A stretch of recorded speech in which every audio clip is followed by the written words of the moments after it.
संपत्ति का क्या लाभ जब डॉक्टर के कष्टदायक फैसले से कदमों की चाल रुक जाए। यह है आर्यन की कहानी।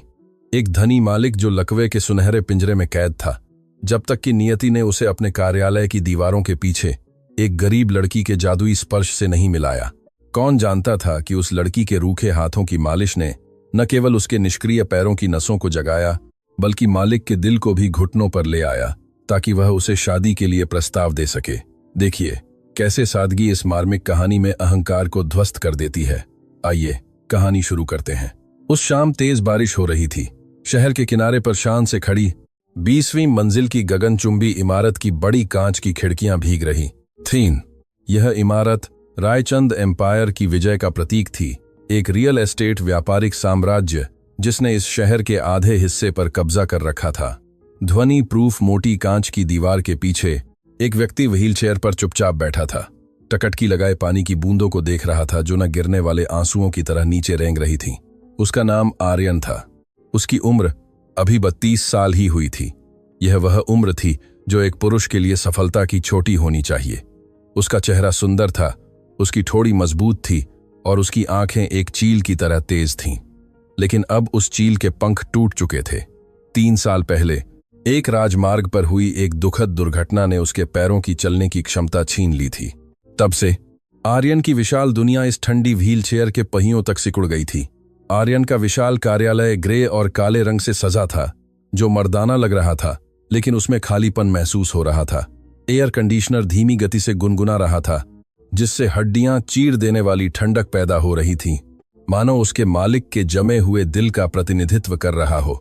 उसकी महंगी सागौन की मेज पर करोड़ों रुपये के प्रोजेक्ट की फाइलें ढेर थीं, लेकिन वह सारा पैसा एक चीज नहीं खरीद सकता था जो वह सबसे ज्यादा चाहता था, और वह थी अपने पैरों पर चलने की क्षमता। आर्यन ने लंबी सांस ली।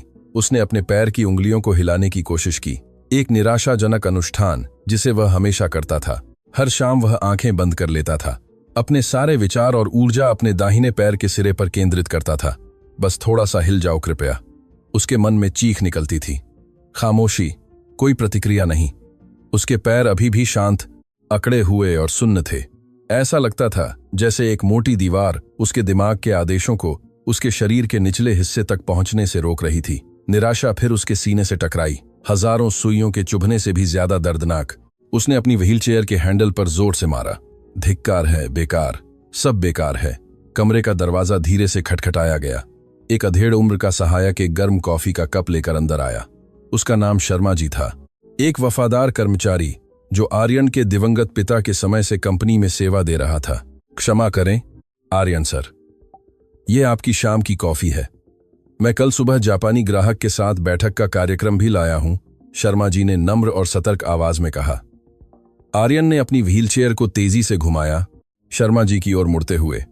उसका चेहरा गुस्से से लाल था, उस क्रोध को दबाते हुए जो वास्तव में उसके सहायक के लिए नहीं था, बल्कि अपनी नियति के लिए था।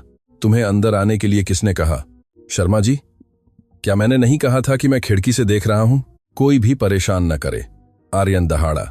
उसकी आवाज उस बड़े कमरे में गूंज उठी। शर्मा जी ने सिर झुका लिया। उनके हाथ में ट्रे थोड़ी कांप रही थी। माफ करें सर, लेकिन आपके निजी डॉक्टर ने अभी फोन किया था। उन्होंने याद दिलाया कि आप शाम की दवा लेना न भूलें। डॉक्टर और दवा शब्द सुनकर आर्यन का गुस्सा और बढ़ गया। उसके लिए डॉक्टर सफेद लबादे पहने धोखेबाजों का एक समूह थे जो उसे झूठी उम्मीदें देते थे और फिर अपनी विफलताओं के लिए आसमान छूती फीस वसूलते थे। पिछले हफ्ते ही वह सिंगापुर से लौटा था और उसे यह कड़वा फैसला मिला था कि उसके पैरों की नसें पूरी तरह से मर चुकी हैं और ठीक होना असंभव था। आर्यन ने अपनी व्हीलचेयर को मेज के करीब ले गया। फिर तेज हाथ से उसने मेज के किनारे पर रखी फाइलों के ढेर को गिरा दिया, जिससे वे फर्श पर बिखर गईं। कागजों के बिखरने की आवाज दयनीय लग रही थी। दवा, दवा, दवा। 3 साल से मैं हजारों गोलियां निगल रहा हूं शर्मा जी। क्या परिणाम निकला? क्या मैं खड़ा हो पाया? क्या मैं दौड़ पाया?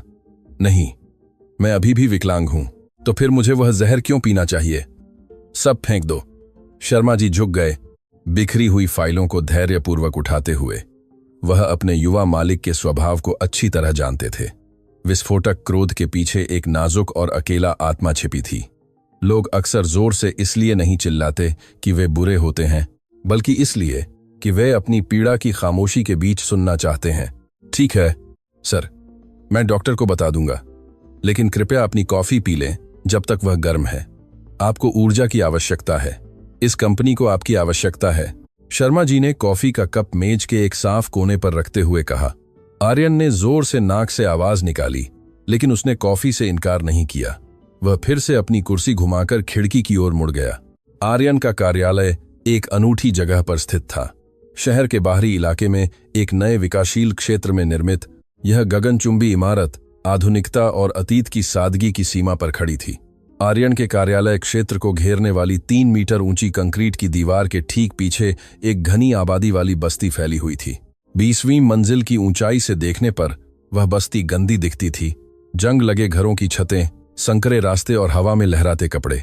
यह आर्यन के कमरे की भव्यता से बिल्कुल विपरीत था। यहाँ चमचमाते संगमरमर के फर्श और सुंदर क्रिस्टल के झूमर लगे थे। नीचे कीचड़ भरा रास्ता और मंद स्ट्रीट लाइटें रोजमर्रा का नजारा थीं। लेकिन अजीब बात यह थी कि उस शाम आर्यन की नजर उस बस्ती के एक घर के एक नजारे पर टिकी हुई थी। बारिश धीमी हो गई थी, केवल हल्की बूंदाबांदी बची थी। उसके कार्यालय की दीवार से सटे एक छोटे से घर के आंगन में आर्यन ने बच्चों के एक समूह को प्लास्टिक की गेंद से खेलते देखा। वे नंगे पैर थे, गीली मिट्टी पर फुर्ती से दौड़ रहे थे। उनके कपड़े कीचड़ से गंदे होने के बावजूद खुलकर हंस रहे थे। आर्यन ने अपनी व्हीलचेयर का हैंडल और कसकर पकड़ा। उन्हें देखो, उनके पास पैसे नहीं हैं, उनके घर शायद टपक रहे हैं, उनका भोजन शायद साधारण है, लेकिन उनके पास वह है जिसके लिए आर्यन इस समय अपनी सारी संपत्ति बदलने को तैयार है। उनके पास आजादी है। वे गेंद के पीछे दौड़ सकते हैं, खुशी से कूद सकते हैं और अपने पैरों के तलवों में धरती की बनावट महसूस कर सकते हैं। हे भगवान, या जो भी तुम इस ब्रह्मांड को नियंत्रित करते हो, क्या यह तुम्हारे लिए एक मजाक है? आर्यन बुदबुदाया, उसकी आंखों में आंसू भर आए। तुमने मुझे वह संपत्ति दी है जो 7 पीढ़ियों तक खत्म नहीं होगी, लेकिन तुमने मेरे दोनों पैर छीन लिए। दुनिया के सबसे महंगे जूते होने का क्या फायदा अगर मैं उन्हें पहनकर चल नहीं सकता? अक्सर लोग भूल जाते हैं कि सबसे बड़ा आशीर्वाद वह नहीं है जो हमारी जेब में है, बल्कि वह है जो हमारे शरीर में है। स्वस्थ लोगों के सिर पर एक ताज है जिसे केवल बीमार लोग ही देख सकते हैं। आर्यन को अब उस कड़वी सच्चाई का एहसास हुआ। आर्यन की निगाहों ने नीचे एक और आकृति को पकड़ा। एक युवा महिला बस्ती के रास्ते में एक बूढ़ी महिला को छाता लिए हुए लंगड़ाते हुए चल रही थी। युवा महिला एक हाथ में बड़ा खरीदारी का थैला लिए थी, जबकि दूसरे हाथ से धैर्यपूर्वक बूढ़ी महिला को पानी के गड्ढों से बचाते हुए ले जा रही थी। दूर से देखने पर भी आर्यन उस महिला की शारीरिक भाषा से उसकी ईमानदारी देख सकता था। वह हर बार रुकती जब बूढ़ी महिला थक जाती थी और उसके सामान का बोझ भारी होने के बावजूद मुस्कुराती हुई दिखती थी। उस दृश्य ने आर्यन के दिल को छू लिया। उसकी दुनिया में जो दोमुहे लोगों से भरी थी, जहां हर कोई उसके पास केवल पैसे और पद के लिए आता था, बिना शर्त प्यार का वह सरल दृश्य अजीब लग रहा था। आर्यन ने पल भर के लिए आंखें बंद कर लीं। 3 साल पहले की दुर्घटना की यादें एक खराब टेप की तरह उसके सिर में फिर से घूमने लगीं। वह रात तेज बारिश हो रही थी। आज की तरह ही उसकी स्पोर्ट्स कार फिसल गई, डिवाइडर से टकराई और कई बार पलट गई। जब उसे अस्पताल में होश आया तो उसने अपनी मां को हिस्टीरिया से रोते हुए देखा और उस समय सर्जन के शब्द अभी भी उसके कानों में गूंज रहे थे, जो हर नींद को सताते थे। माफ कीजिए आर्यन सर, आपकी रीढ़ की हड्डी में गंभीर चोट लगी है। आपके फिर से चलने की संभावना बहुत कम है, लगभग शून्य। 2 शब्द जिन्होंने उसके सभी सपनों और महत्वाकांक्षाओं को मार डाला था। तब से आर्यन बदल गया था। वह जो कभी मिलनसार और उत्साही था, अब अपने कर्मचारियों से डरने वाला एक राक्षस बन गया था। वह दूसरों की तरस भरी निगाहों से नफरत करता था। वह अपने ही पैरों से नफरत करता था। कमरे का दरवाजा फिर से खुला। इस बार शर्मा जी नहीं, बल्कि उसकी नई सुंदर लेकिन डरी हुई सचिव थी। माफ कीजिए आर्यन सर, आपकी कार नीचे लॉबी में तैयार है। आपका ड्राइवर इंतजार कर रहा है, सचिव ने कांपती आवाज में कहा। आर्यन ने अपनी घड़ी देखी। शाम के 5 बज रहे थे। अपने आलीशान सुनसान घर लौटने का समय था। महल जितना बड़ा, वह घर केवल वही और नौकर रहते थे। उसके माता पिता विदेश में रहते थे, अपनी बुढ़ापे का आनंद ले रहे थे, या शायद अपने इकलौते बेटे की दयनीय स्थिति को देखकर बचने की कोशिश कर रहे थे। ड्राइवर को बताओ मुख्य सड़क से न जाए, जाम है। मैं पीछे के रास्ते से जाना चाहता हूं। आर्यन ने ठंडे स्वर में आदेश दिया। सचिव भ्रमित दिख रही थी। पीछे का रास्ता? सर, लेकिन वह एक संकरा रास्ता है जो कार्यालय के बगल की गंदी बस्ती से होकर गुजरता है। सड़क संकरी है और उसमें कई गड्ढे हैं। आपकी कार को मुश्किल हो सकती है। आर्यन ने सचिव को तेज नजरों से देखा, जिससे उस महिला का साहस तुरंत पस्त हो गया। क्या मैं तुम्हें अपनी आज्ञाओं का खंडन करने के लिए वेतन देता हूं? अगर मैंने कहा पीछे के रास्ते से, तो पीछे के रास्ते से ही। मैं इस शहर के जाम से तंग आ चुका हूं। मैं कुछ अलग देखना चाहता हूं।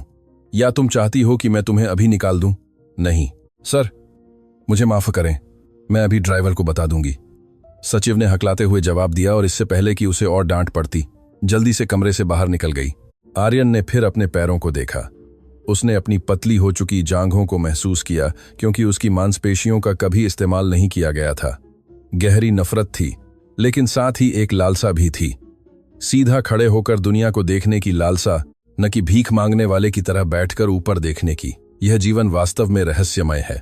कभी कभी भगवान हमारे दिल तोड़ देते हैं या हमारे कदमों को रोक देते हैं, केवल इसलिए ताकि हम एक पल के लिए रुकें और उस दिशा में देखें जिसकी हमने पहले कभी परवाह नहीं की थी। आर्यन नहीं जानता था कि उस शाम पीछे के रास्ते से घर लौटने का उसका तात्कालिक निर्णय नियति का एक तरीका था, उसे उस भाग्य से मिलाने का जो उसके जीवन को हमेशा के लिए बदल देगा।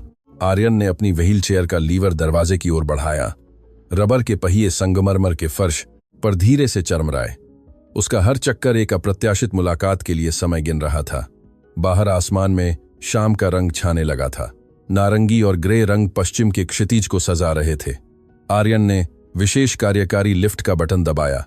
जब स्टील के दरवाजे वाली लिफ्ट बंद हुई, तो उसने लिफ्ट की दीवार के शीशे में अपनी परछाई देखी। एक महंगा सूट पहने, एक घर जितनी महंगी घड़ी पहने, फिर भी व्हीलचेयर पर असहाय बैठा एक आदमी। राजा होने का क्या मतलब है अगर तुम्हारा सिंहासन यह बीमारी की कुर्सी है? आर्यन, उसने अपनी परछाई से फुसफुसाया। लिफ्ट तेजी से नीचे उतरी, आर्यन के दिल का बोझ और बढ़ाती हुई। उसे नहीं पता था कि नीचे पिछड़ी पार्किंग के एक कोने में, जो बस्ती से सटी हुई थी, कोई इंतजार कर रहा था। कोई जिसके पास धन नहीं था, लेकिन जिसके पास दिल की दौलत थी, जो आर्यन के दिल में जमे बर्फ के पहाड़ को पिघला सकती थी। अक्सर हमारे घावों की दवा आलीशान अस्पतालों में अत्याधुनिक उपकरणों के साथ नहीं मिलती, बल्कि अप्रत्याशित जगहों पर उन लोगों के हाथों में छिपी होती है जिन्हें हम महत्वहीन समझते हैं। जैसे कमल का फूल गंदे तालाब में खूबसूरती से खिलता है, वैसे ही आशा अक्सर सबसे साधारण जगह से उभरती है। लिफ्ट निचले तल पर खुली। बारिश के बाद की नमी भरी हवा ने आर्यन के चेहरे का स्वागत किया। उसने अपनी व्हीलचेयर को इमारत के पिछले दरवाजे की ओर बढ़ाया, जहां उसकी लग्जरी कार इंतजार कर रही थी। लेकिन एक छोटी सी घटना होने वाली थी। एक घटना जो उसके ऊंचे महल और उस बांस की झोपड़ी के बीच एक पुल बनेगी, जहां आशा मौजूद थी। भाग्य के कदम चलने लगे। जीवन का पहिया जल्द ही घूमने वाला था। आर्यन को चिकने राजमार्ग पर नहीं, बल्कि एक पथरीली सड़क पर ले जाने वाला था, जो उसे वास्तविक मानवता के सार तक ले जाएगा। इमारत के पिछले लॉबी का स्वचालित कांच का दरवाजा खुलने पर गीली मिट्टी और भाप से भरे डामर की गंध हवा में फैल गई। यह क्षेत्र मुख्य लॉबी से बहुत अलग था, जहां इतालवी संगमरमर का फर्श और महंगी लैवेंडर की सुगंध थी। यह लोडिंग अनलोडिंग क्षेत्र था, जहां कचरा उठाने वाले ट्रक और निम्न स्तरीय कर्मचारियों की गाड़ियां खड़ी की जाती थीं। दीवारें केवल खुरदुरे, बिना पेंट किए कंक्रीट की थीं और रोशनी मंद थी। केवल थकी हुई, टिमटिमाती लंबी नियॉन लाइटें थीं। आर्यन ने अपनी व्हीलचेयर को सामान लिफ्ट से बाहर निकाला। उसने जानबूझकर यह रास्ता चुना था। वह मुख्य लॉबी में रिसेप्शनिस्टों की झूठी प्रशंसा भरी निगाहों या उन डिवीजन प्रबंधकों की औपचारिक शुभकामनाओं से नफरत करता था, जो परवाह करने का नाटक करते थे जबकि उसकी स्थिति पर नजर रखे हुए थे। यहां इस पिछले क्षेत्र में दुनिया अधिक ईमानदार लगती थी। कचरे की गंध, गंदे पानी के पोखर और ट्रक के डीजल इंजन की आवाजें एक कठोर लेकिन वास्तविक ईमानदारी थीं। उसका निजी ड्राइवर राजेश जी अपनी चमकदार काली सेडान के बगल में इंतजार कर रहा था, जिसकी कीमत पूरे 1 साल के एक बस्ती के भोजन के बराबर थी। राजेश जी घबराए हुए लग रहे थे। वह अपने मालिक का खराब मूड अच्छी तरह जानते थे। बूढ़ा व्यक्ति जल्दी से पीछे का यात्री दरवाजा खोलने लगा और एक बड़ा छाता फैला दिया। हालांकि बारिश केवल हल्की बूंदाबांदी रह गई थी। आइए आर्यन सर, सावधान रहें, काई के कारण सड़क थोड़ी फिसलन भरी है। राजेश जी ने सम्मानपूर्वक झुकते हुए कहा। छाते का हैंडल पकड़े हुए उनके हाथ थोड़े कांप रहे थे। आर्यन ने जवाब नहीं दिया। उसने अपनी कार के टायरों को तीखी नजर से देखा, जो कीचड़ के छींटों से थोड़े गंदे थे। उसके लिए छोटी से छोटी खामी भी एक घातक गलती थी। उसका जीवन, जो कभी परिपूर्ण था, अब नष्ट हो चुका था। इसलिए वह अपने आसपास की हर चीज को पूर्ण होने की उम्मीद करता था, ताकि वह अपने शारीरिक दोष की भरपाई कर सके। हट जाओ, मैं खुद कर सकता हूं, आर्यन ने तीखे स्वर में कहा, जब राजेश जी उसकी व्हीलचेयर पकड़कर उसे धकेलने में मदद करने वाले थे। आर्यन को मदद लेना पसंद नहीं था। दूसरों का हर मदद भरा हाथ उसके लिए अपमान था। यह एक याद दिलाता था कि वह एक अधूरा इंसान था। 3 साल से पहियों को घुमाने के कारण उसकी हाथों की ताकत से उसने अपनी कुर्सी को आगे बढ़ाया और खुले कार के दरवाजे के पास ले गया। परंतु नियति को अक्सर एक गहरा हास्यबोध होता है। उसकी व्हीलचेयर का छोटा अगला पहिया अचानक एक नाली के गैप में फंस गया। डामर में लगी लोहे की जल निकासी की जाली थोड़ी मुड़ी हुई और जंग लगी थी, जिससे उसका गैप चौड़ा हो गया था। धड़ाम, धातु के टकराने की तेज आवाज आई। आर्यन का शरीर आगे की ओर झटके से उछला। वह अपनी कुर्सी से लगभग गिर गया था। अगर उसने तुरंत अपने दोनों हाथों से कार के दरवाजे के फ्रेम को पकड़कर अपने शरीर को न संभाला होता, शर्म का एहसास तुरंत उसके चेहरे पर फैल गया, थप्पड़ से भी ज्यादा गर्म। आर्यन सर, हे भगवान, मुझे माफ करें सर, मैंने वह गड्ढा नहीं देखा था। राजेश जी घबराकर चिल्लाए, अपना छाता गिरा दिया और फंसे हुए व्हीलचेयर के पहिए को उठाने की कोशिश करने के लिए घुटनों के बल बैठ गए। आर्यन ने अपने ड्राइवर के हाथ को सख्ती से झटक दिया। उसकी सांसें तेज हो रही थीं। उसे ऐसा महसूस हुआ जैसे एक कछुआ अपनी पीठ पर पलट गया हो, असहाय और तमाशा बना हुआ हो। हाथ मत लगाओ, तुम काम के नहीं हो। राजेश, इस मनहूस गड्ढे के ठीक ऊपर क्यों पार्क किया? क्या तुम मुझे मारना चाहते हो? आर्यन दहाड़ा। उसकी आवाज उस सुनसान पार्किंग क्षेत्र में गूंज उठी, कंक्रीट की ठंडी दीवारों पर गूंजती हुई। राजेश जी डरकर पीछे हट गए। उनका चेहरा पीला पड़ गया। माफ करें सर, बाकी जगह कचरे के ट्रकों से भरी थी। मैंने सोचा यहां सुरक्षित होगा। आर्यन ने अपने पहिए को पीछे खींचने की कोशिश की, लेकिन व्यर्थ। नाली के लोहे ने मगरमच्छ के जबड़े की तरह उसके टायर को कसकर पकड़ रखा था। वह फंस गया था। वह एक सीईओ था जो हजारों एकड़ जमीन का मालिक था। अब अपने ही कार्यालय की पिछली पार्किंग में एक जंग लगे लोहे के टुकड़े से हार गया था। ठीक उसी समय एक नरम आवाज ने तनाव को तोड़ दिया। एक शांत आवाज, रेगिस्तान के बीच में पानी की धीमी आवाज की तरह। क्षमा करें सर, इसे जबरदस्ती न खींचें, पहिया टूट जाएगा। यह लोहे के हुक में फंस गया है। आर्यन ने तेजी से सिर घुमाया। वहां एक युवा लड़की खड़ी थी, हल्के नीले रंग की, थोड़ी फीकी लेकिन साफ सुथरी क्लीनिंग सर्विस की वर्दी में। उसके हाथ में एक झाड़ू और एक प्लास्टिक का कचरा उठाने वाला था। उसका चेहरा बिना किसी मेकअप के सादा था, लेकिन उसकी सांवली त्वचा मंद नियॉन लाइट में चमक रही थी। वह प्रिया थी, वही लड़की जिसे आर्यन ने 20वीं मंजिल की खिड़की से देखा था। वही लड़की जिसने बारिश में बूढ़ी महिला को सहारा दिया था। अब वह लड़की उससे केवल 2 मीटर दूर खड़ी थी।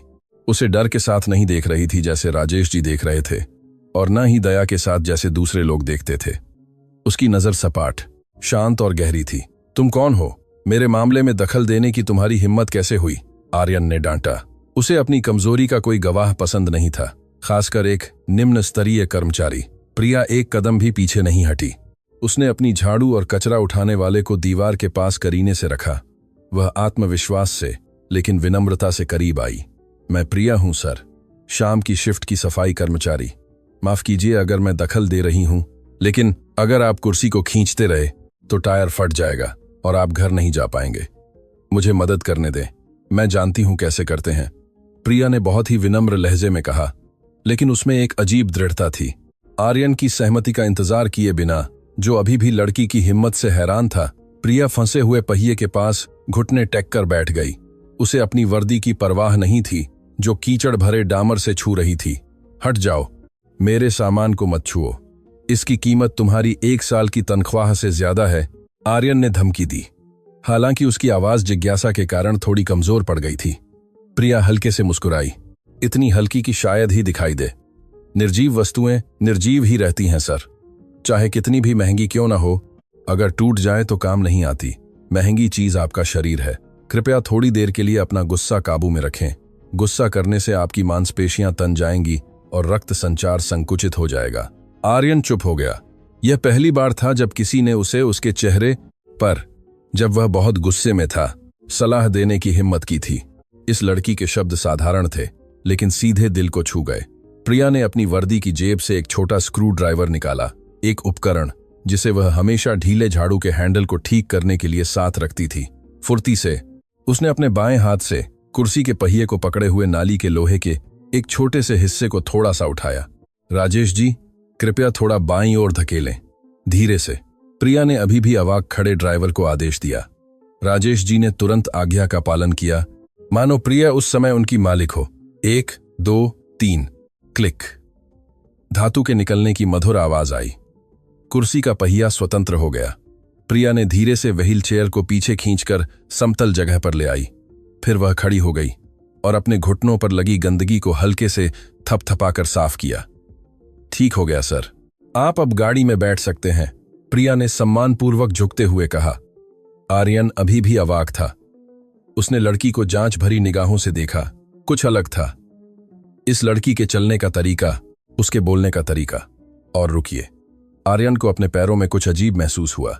जब उसकी व्हील चेयर झटके से निकली थी तो उसके दाहिने पैर के तलवे से पिंडली तक एक हल्की सी कंपन हुई थी, एक चींटी के चलने जितनी हल्की, लेकिन वह थी।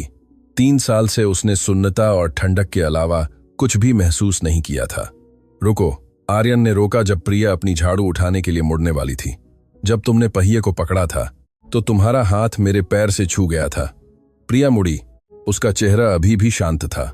सही कहा सर, माफ कीजिए, मेरा हाथ गलती से आपकी टखने से छू गया था जब मैं लोहे को उठा रही थी।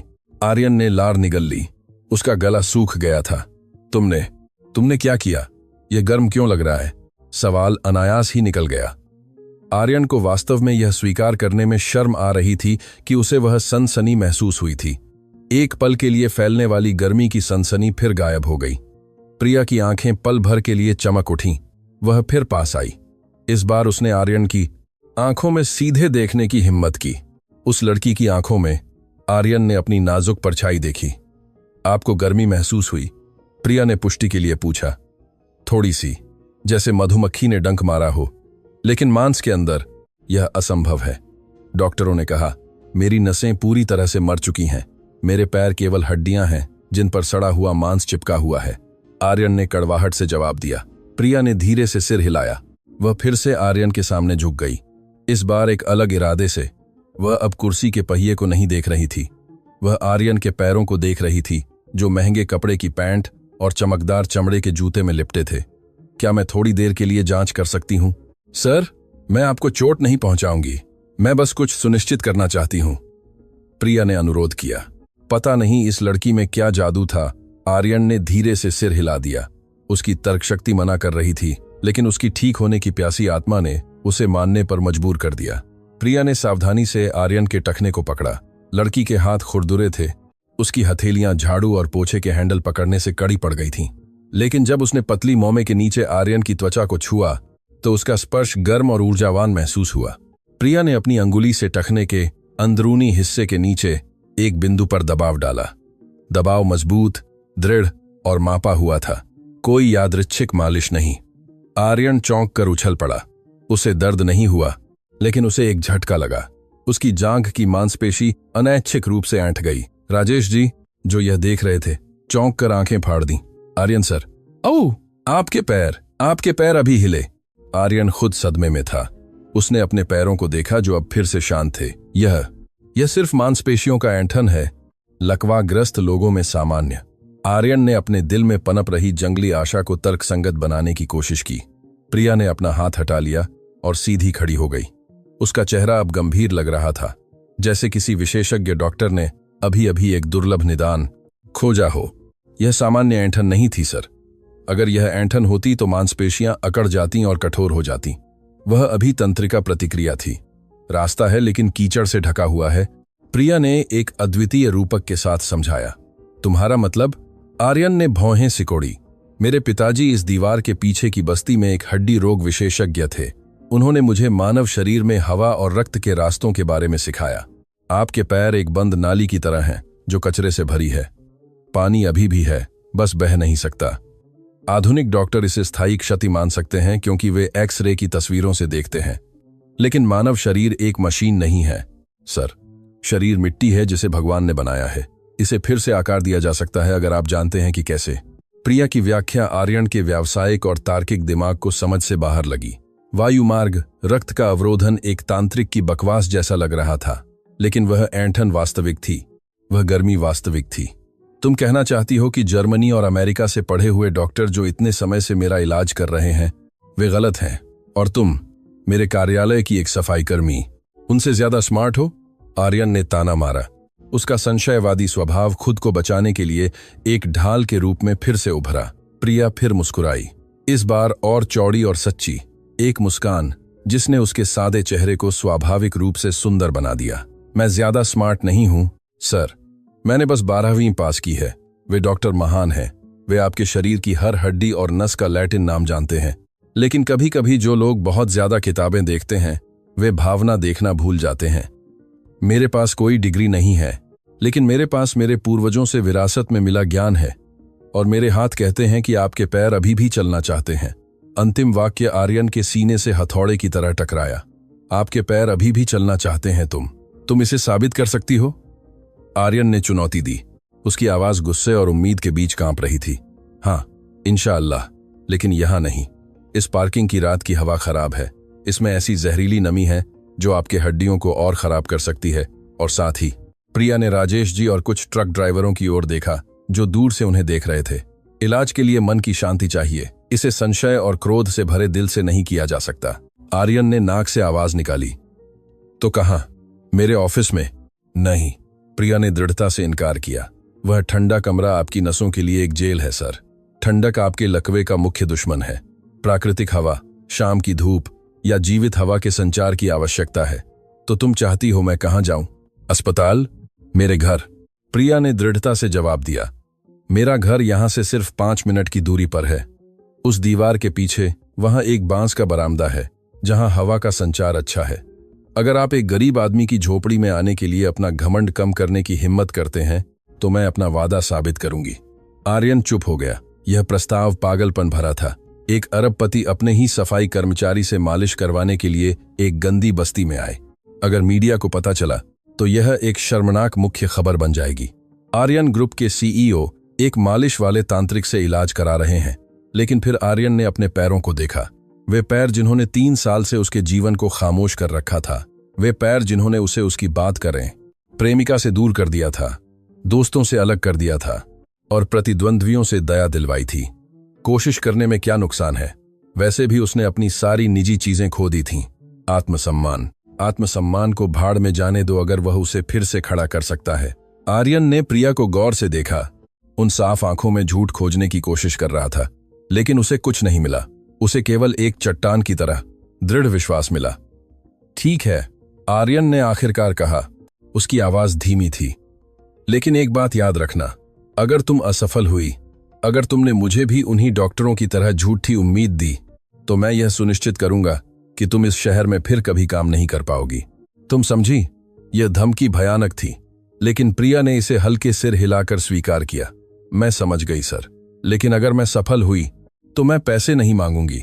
मैं बस इतना चाहती हूं कि आप फिर कभी छोटे लोगों को कम ना आंकें, क्योंकि कभी कभी भगवान जवाब की चाबी ऐसी जगह छोड़ देते हैं जिसकी आप कल्पना भी नहीं कर सकते। प्रिया ने अपनी झाड़ू और कचरा उठाने वाला उठाया। मेरा काम का समय 10 मिनट में खत्म हो जाएगा। मेरा घर तुलसी के पौधों की बाड़ वाला है। काई हरे रंग का पेंट है, ठीक पीछे के चौकीदार के बूथ के पीछे। आप बगल के रास्ते से आ सकते हैं। मैं अभी मगरिब की नमाज पढ़ने जा रही हूं। जवाब का इंतजार किए बिना प्रिया मुड़ गई और कर्मचारियों के निकास द्वार की ओर चली गई। उसकी पीठ सीधी थी, उसके कदम हल्के थे। वह आर्यन को अपनी आलीशान कार के बगल में अवाक छोड़ गई, जिसका दिल 3 साल में पहली बार इतनी तेजी से धड़क रहा था। बारिश पूरी तरह बंद हो चुकी थी। अब अंधेरा हो चुका था। आसमान में हल्का बैंगनी रंग बाकी था। आर्यन ने राजेश जी की ओर देखा। राजेश? हाँ सर। मुख्य घर वापस मत जाओ, हम 10 मिनट इंतजार करेंगे। उसके बाद मुझे उस पते पर ले जाओ जो उसने अभी बताया था, पीछे के रास्ते से। राजेश जी चौंक कर रह गए। लेकिन सर, बस्ती की सड़कें संकरी हैं और अब रात हो चुकी है। क्या कल जाना बेहतर नहीं होगा? अभी? राजेश, इससे पहले कि मेरा मन बदल जाए और मेरे पैरों में यह गर्मी का एहसास चला जाए। आर्यन ने दृढ़ता से आदेश दिया। उसे अपने जीवन की अंधेरी सुरंग के अंत में एक मोमबत्ती की लौ की हल्की सी रोशनी महसूस हुई। वह रोशनी छोटी, नाजुक थी और कभी भी बुझ सकती थी, लेकिन वह रोशनी थी, और जो व्यक्ति इतनी देर तक अंधेरे में कैद रहा हो, उसके लिए एक रोशनी का बिंदु भी जीने का कारण बनने के लिए काफी है। आलीशान सेडान कार धीरे धीरे गगनचुंबी इमारत की भव्यता को छोड़कर विभाजनकारी दीवार के पीछे छिपी एक और दुनिया की ओर बढ़ चली। दूरी में एक छोटी यात्रा, लेकिन आर्यन के भाग्य के लिए एक विशाल छलांग। अक्सर हम दूर के आसमान में चमत्कार खोजते हैं, जबकि चमत्कार हमारे पैरों के ठीक नीचे पत्थरों के बीच जंगली रूप से उग रहा होता है। आर्यन को अभी अभी अपना चमत्कार एक सफाई कर्मचारी लड़की के रूप में मिला था, जिसने उसकी आंखों में बिना डरे देखा था। उस रात शहर के व्यस्त बाहरी इलाके में उपचार, प्यार और विनम्रता की एक कहानी अभी शुरू हुई थी। चमचमाती काली सेडान कार रायचंद एम्पायर की गगनचुंबी इमारत की पार्किंग से धीरे धीरे निकली, एक खोए हुए विशाल जानवर की तरह। यह महंगी यूरोपीय गाड़ी अब टूटी हुई और गड्ढों वाली डामर सड़कों पर रेंगने लगी। आर्यन के कार्यालय की भव्यता और प्रिया के घर के बीच की दूरी वास्तव में 500 मीटर से अधिक नहीं थी, यदि सीधी रेखा में खींची जाए, लेकिन सामाजिक और मानसिक रूप से वह दूरी आसमान और जमीन जितनी थी। राजेश जी ठंडे पसीने से भीगे हाथों से स्टीयरिंग व्हील पकड़े हुए थे। उन्हें अतिरिक्त सावधान रहना था। कार्यालय भवन के पीछे की बस्ती की सड़कें बहुत संकरी थीं। मुश्किल से एक गाड़ी के लिए पर्याप्त जगह थी। सड़क के बीच अफरिंग देश की बाईं और दाहिनी ओर खुली नालियां चौड़ी खुली थीं, जो ड्राइवर के जरा सी भी चूक होने पर गाड़ी के पहियों को निगलने के लिए तैयार थीं। इस बीच आम के पेड़ों की डालियां और नागरिकों की कपड़े सुखाने की तारें नीची झुकी हुई थीं, मानो वे गाड़ी के उस महंगे पेंट को खरोंचना चाहती हों जिसकी कीमत एक मोहल्ले के नवीनीकरण के खर्च के बराबर थी। आर्यन पीछे की सीट पर चुपचाप बैठा था। उसने जानबूझकर अपनी गाड़ी की खिड़कियों को अधिकतम काला कर दिया था ताकि बाहर वाले अंदर न देख सकें। हालांकि वह बाहर धड़कते जीवन को स्पष्ट रूप से देख सकता था, एक ऐसा जीवन जिसकी उसने इतने समय से उपेक्षा की थी। हालांकि यह उसकी सफलता के ठीक पीछे था। गली के अंत में एक छोटी सी मस्जिद से ईशा की अजान अभी अभी गूंजी थी। आर्यन ने देखा कि लुंगी पहने हुए पुरुष आराम से मस्जिद की ओर चल रहे थे, छोटे बच्चे तिरछी टोपी पहने दौड़ रहे थे और महिलाएं अपनी किराने की दुकानें बंद कर रही थीं। यहां एक अजीब शांति थी। कोई हॉर्न की आवाज नहीं थी जो एक दूसरे को गाली दे रहे हों। कोई प्रोजेक्ट मशीनों की कान फाड़ देने वाली आवाज नहीं थी। केवल झींगुरों की आवाज और पड़ोसियों के बीच की परिचित बातचीत ही थी। सर, माफ कीजिए, सामने एक मोमो का ठेला रास्ता रोक रहा है, मुझे थोड़ा हॉर्न बजाना होगा। राजेश जी हिचकिचाते हुए अनुमति मांग रहे थे। आर्यन ने धीरे से सिर हिलाया। लेकिन कठोर मत हो, हम उनके क्षेत्र में मेहमान हैं। ये शब्द आर्यन के मुंह से अनायास ही निकल गए, जिससे वह खुद हैरान रह गया। कब से उसे छोटे लोगों के प्रति शिष्टाचार की परवाह होने लगी थी? शायद जिज्ञासा और अपने पैरों के ठीक होने की उम्मीद ने उसके कठोर अहंकार को धीरे धीरे कम कर दिया था। या शायद पार्किंग में प्रिया के शब्द अभी भी उसके दिमाग में गूंज रहे थे कि ठीक होने के लिए विनम्रता की आवश्यकता होती है। अंततः गाड़ी एक साधारण घर के सामने रुकी, जिसकी बाड़ तुलसी के पौधों से बनी थी, जो एक वयस्क व्यक्ति की कमर तक ऊंची थी। पौधे करीने से छंटे हुए थे, जो एक हरी भरी और ताजा जीवित दीवार बना रहे थे। आर्यन के घर की तरह कोई ऊंची लोहे की गेट नहीं थी, केवल एक बांस का फाटक था जो नारियल की रस्सी से बंधा हुआ था। हम पहुंच गए सर। नेंग प्रिया के बताए गए लक्षणों के अनुसार कई हरा रंग का घर, तुलसी के पौधों की बाड़। राजेश जी ने इंजन बंद करते हुए सूचना दी। तुरंत गाड़ी के केबिन में सन्नाटा छा गया। बाहर बांस के पत्तों से टकराती रात की हवा की आवाज मधुर लग रही थी। आर्यन ने लंबी सांस ली, अपने दिल की धड़कन को शांत करने की कोशिश कर रहा था, जो सामान्य से अधिक तेजी से धड़क रही थी। उसे ऐसा महसूस हुआ जैसे एक युद्ध जनरल बिना हथियार के दुश्मन के इलाके में प्रवेश कर रहा हो। यह क्षेत्र उसके लिए अजीब था। कोई एसी नहीं, कोई संगमरमर का फर्श नहीं, कोई वर्दीधारी नौकर नहीं। मुझे नीचे उतरने में मदद करो राजेश, और याद रखना, मेरी व्हीलचेयर को ठीक से तैयार करो, इससे पहले कि मैं बैठूं पहियों पर कीचड़ न लगे। आर्यन ने आदेश दिया। उसकी स्वच्छता के मानक अभी भी पूरी तरह से गायब नहीं हुए थे। कार का दरवाजा खुला। शाम की बारिश के बाद की गीली मिट्टी की गंध सीधे आर्यन की नाक से टकराई। एक अनोखी गंध, मिट्टी, गीले पत्तों और थोड़ी लकड़ी के धुएं की मिली जुली गंध। अजीब बात यह थी कि उस गंध से आर्यन को मतली नहीं हुई, बल्कि इससे उसके फेफड़ों में शांति महसूस हुई। राजेश जी फुर्ती से बूट से व्हील चेयर निकाल रहे थे, उसे खोल रहे थे और यह सुनिश्चित कर रहे थे कि वह पथरीली सड़क के किनारे स्थिर रहे। बड़ी मुश्किल से आर्यन ने अपने शरीर को मुलायम कार की सीट से अपनी सख्त व्हील चेयर पर स्थानांतरित किया। यह प्रक्रिया उसके लिए हमेशा दर्दनाक होती थी। शारीरिक दर्द नहीं, बल्कि आत्मसम्मान का दर्द। उसे कमजोर दिखना पसंद नहीं था। जब आर्यन पूरी तरह से बैठ गया तो उसने ऊपर की ओर देखा और घर को देखा। घर छोटा था, उसकी दीवारें आधी ईंट की और आधी बांस की बुनी हुई थीं, लेकिन यह बहुत अच्छी तरह से रखा हुआ दिख रहा था। सामने के बरामदे में एक चौड़ी बांस की खाट थी जिस पर साफ चटाई बिछी थी। एक पीला बल्ब बरामदे की छत से लटका हुआ था जो गर्म आमंत्रित प्रकाश बिखेर रहा था। घर का दरवाजा खुला। प्रिया एक अलग रूप में बाहर निकली। उसने अब नीली रंग की कठोर सफाई कर्मचारी की वर्दी नहीं पहनी थी, बल्कि एक सभ्य लंबी बाजू वाली घरेलू पोशाक पहनी थी। उसका चेहरा ताजा था। वजहों के पानी के निशान अभी भी उसके माथे पर दिखाई दे रहे थे, जिससे वह बरामदे की रोशनी में चमकती हुई दिख रही थी।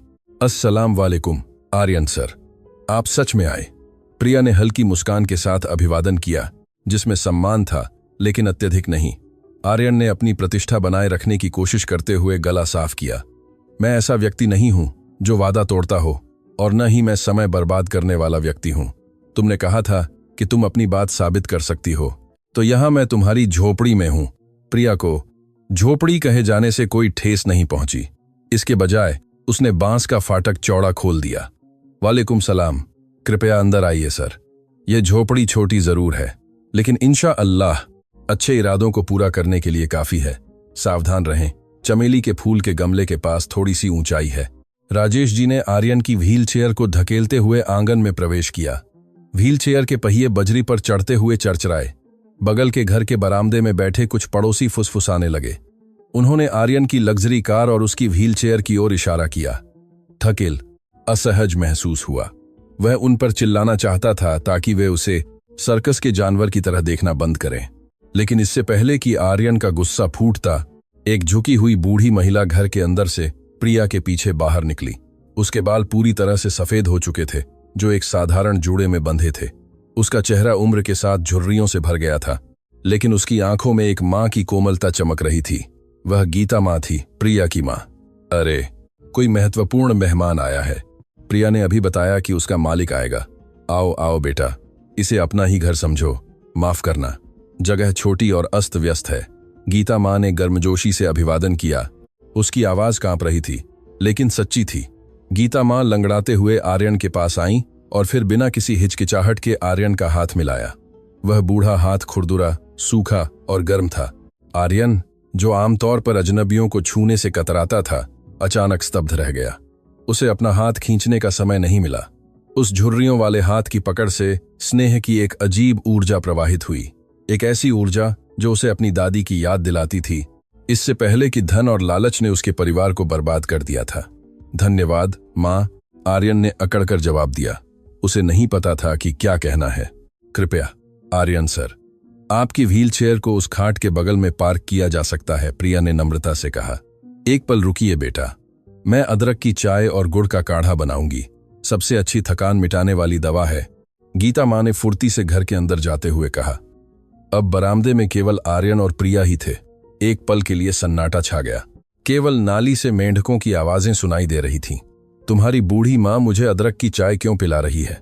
तुम्हारे तो हाथ हैं। आर्यन ने तीखे स्वर में आलोचना की। इतनी बूढ़ी महिला को कष्ट करते हुए देखकर उसे बुरा लग रहा था। प्रिया मुस्कुराई और बांस की खाट पर एक साफ सूती दुपट्टा बिछाया। मां के लिए मेहमान राजा होता है सर। मेहमानों की सेवा करना उनके लिए सम्मान की बात है।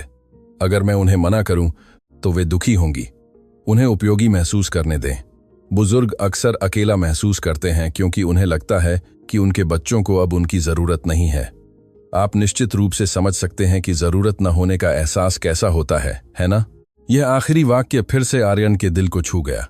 प्रिया मानो उसके सबसे गहरे विचारों को पढ़ सकती थी। बेकार होने का एहसास, त्यागा हुआ महसूस करना, बोझ होने का एहसास। एक अधीनस्थ के लिए तुम्हारी जबान तेज है, आर्यन ने ताना मारा। मैं केवल सच कह रही हूं सर। कभी कभी सच सर्जिकल चाकू की तरह तेज होता है, दर्दनाक लेकिन ठीक करने वाला। प्रिया ने शांत भाव से जवाब दिया। फिर उसने बांस की खाट को थपथपाया। अब मुझे चाहिए कि आप व्हील चेयर से इस बांस की खाट पर आ जाएं। क्या आप इसे खुद कर सकते हैं या राजेश जी की मदद चाहिए? आर्यन ने खाट को देखा। उसकी ऊंचाई उसकी व्हील चेयर के लगभग बराबर थी, लेकिन अपने लकवाग्रस्त शरीर को हिलाना हमेशा एक बड़ी चुनौती होती थी। आमतौर पर उसके घर में विशेष नर्स या सहायक उपकरण होते थे। यहां उसे अपने हाथों की ताकत पर निर्भर रहना होगा। मैं खुद कर सकता हूं, आर्यन ने दृढ़ता से कहा। उसने अपनी व्हील चेयर के पहियों को लॉक किया, फिर सांस रोके अपने दोनों हाथों को कुर्सी के हैंडल पर टिकाया, अपनी सारी ताकत से अपने शरीर को ऊपर उठाया और अपने कूल्हों को खाट की ओर झुका दिया। उसका चेहरा लाल पड़ गया था। अपने ही शरीर का वजन रोकते हुए उसकी गर्दन की नसें बाहर निकल आई थीं। धड़ाम, उसका शरीर बांस पर थोड़ा जोर से गिरा। बांस जोर से चरचराया, लेकिन आर्यन के वजन को मजबूती से थामे रहा। आर्यन हाँफ रहा था। उसके माथे पर ठंडा पसीना बह रहा था। उसे अपनी असहायता देखकर शर्म आ रही थी। बहुत बढ़िया, आपकी हाथों की ताकत जबरदस्त है। यह मुख्य पूंजी है। अगर आपके हाथ कमजोर होंगे तो आपकी रीढ़ की हड्डी को सहारा नहीं मिलेगा। प्रिया ने ईमानदारी से प्रशंसा की। उसने आर्यन की असहजता नहीं देखी, उसने ताकत की संभावना देखी। प्रिया फिर बरामदे के फर्श पर आर्यन के पैरों के ठीक नीचे घुटनों के बल बैठ गई, जो खाट के किनारे पर लटक रहे थे। यह स्थिति प्रिया के सिर को आर्यन के पैरों से नीचा रखती थी। शिष्टाचार की संस्कृति में यह एक समर्पण की स्थिति है, लेकिन प्रिया के लिए यह एक चिकित्सक की स्थिति थी जो अपने मरीज का सम्मान करती थी। आर्यन सर, प्रिया ने धीरे से बुलाया। शुरू करने से पहले मुझे अनुमति लेनी होगी। यह मालिश आपके पसंदीदा महंगे स्पा की आरामदायक मालिश नहीं है। यह एक प्राचीन तंत्रिका मालिश है। यह बहुत दर्दनाक होगी, शायद यातना भी होगी, क्योंकि मुझे 3 साल से जबरन सोई हुई नसों को जगाना होगा। आर्यन ने ऊपर से लड़की को देखा। बरामदे की पीली रोशनी प्रिया की पलकों की लंबी परछाई उसके गालों पर डाल रही थी। मैंने उस दुर्घटना का दर्द महसूस किया है जिसने मुझे लगभग मार डाला था। मैंने 12 घंटे की रीढ़ की हड्डी की सर्जरी का दर्द महसूस किया है। क्या तुम्हें लगता है कि तुम्हारे छोटे हाथों की मालिश एक सर्जिकल चाकू से ज्यादा दर्दनाक हो सकती है? प्रिया ने सिर उठाया। उसकी आंखें सीधी आर्यन की आंखों में टिकी थीं। सर्जिकल चाकू त्वचा को काटता है सर, लेकिन यह मालिश आपकी मांसपेशियों की याददाश्त को चीर देगी। आपका शरीर आघात को संजोए हुए है। जो दर्द आपको महसूस होगा वह प्रतिरोध का दर्द होगा। आपका शरीर इस लकवे के साथ सहज हो गया है। उसने हार मान ली है। मैं उसे फिर से उठने और लड़ने के लिए मजबूर करूंगी, और वह संघर्ष कभी आसान नहीं होता। आर्यन चुप हो गया। उसे अभी अभी इस लड़की के शब्दों में दर्शन का एहसास हुआ था। उसका शरीर हार मान चुका था। बिल्कुल सही। अब तक वह केवल व्हील चेयर के सामने आत्मसमर्पण कर चुका था। उसने कभी भी अपने पूरी लगाए तो फिलहाल के साथ के सरफिर में खराम हार किया होता है। पैरों को उठने के लिए वास्तव में मजबूर नहीं किया था, क्योंकि उसे निराश होने का डर था। करो, आर्यन ने फुसफुसाते हुए आदेश दिया। कुछ भी करो। अगर मैं चिल्लाऊं तो रुकना मत। अगर मैं तुम्हें रुकने को कहूं तो मेरी मत सुनना। मालिश करती रहना जब तक तुम निश्चित न हो जाओ कि हो गया। यह एक निरंकुश शासक का पूर्ण आदेश था, जिसने अपने राज्य का भाग्य एक साधारण सैनिक के हाथों में सौंप दिया था। प्रिया ने दृढ़ता से सिर हिलाया। उसने अपनी कमी की जेब में हाथ डाला और हरे रंग के तरल से भरी एक छोटी सी कांच की बोतल निकाली। यह उसके दिवंगत पिता द्वारा बनाई गई एक मालिश का तेल था। शुद्ध नारियल का तेल, जिसमें जड़ी बूटियां, नींबू घास, लाल अदरक और उपचार की प्रार्थनाएं भिगोई गई थीं। जब प्रिया ने बोतल का ढक्कन खोला तो मसालों की तेज गंध तुरंत बरामदे में भर गई। एक तीखी लेकिन गर्म गंध। बिस्मिल्लाह, प्रिया ने धीरे से फुसफुसाया। उसने अपनी हथेली पर थोड़ा तेल डाला, फिर अपनी दोनों हथेलियों को तब तक रगड़ा जब तक वे गर्म महसूस न होने लगीं। त्वचा के घर्षण से एक लयबद्ध सरसराहट की आवाज निकली। प्रिया अपने शरीर की गर्मी ऊर्जा को तेल में स्थानांतरित कर रही थी। आर्यन ने अपनी सांस रोकी। उसने प्रिया के हाथों को अपने दाहिने पैर की ओर बढ़ते देखा। वही पैर जो पार्किंग में थोड़ा ऐंठा था। यह सच का क्षण था। क्या वह कंपन सिर्फ एक संयोग था या एक चमत्कार की शुरुआत? इस बीच घर के अंदर गीता मां एक पुरानी खिड़की के पर्दे के पीछे से झांक रही थीं।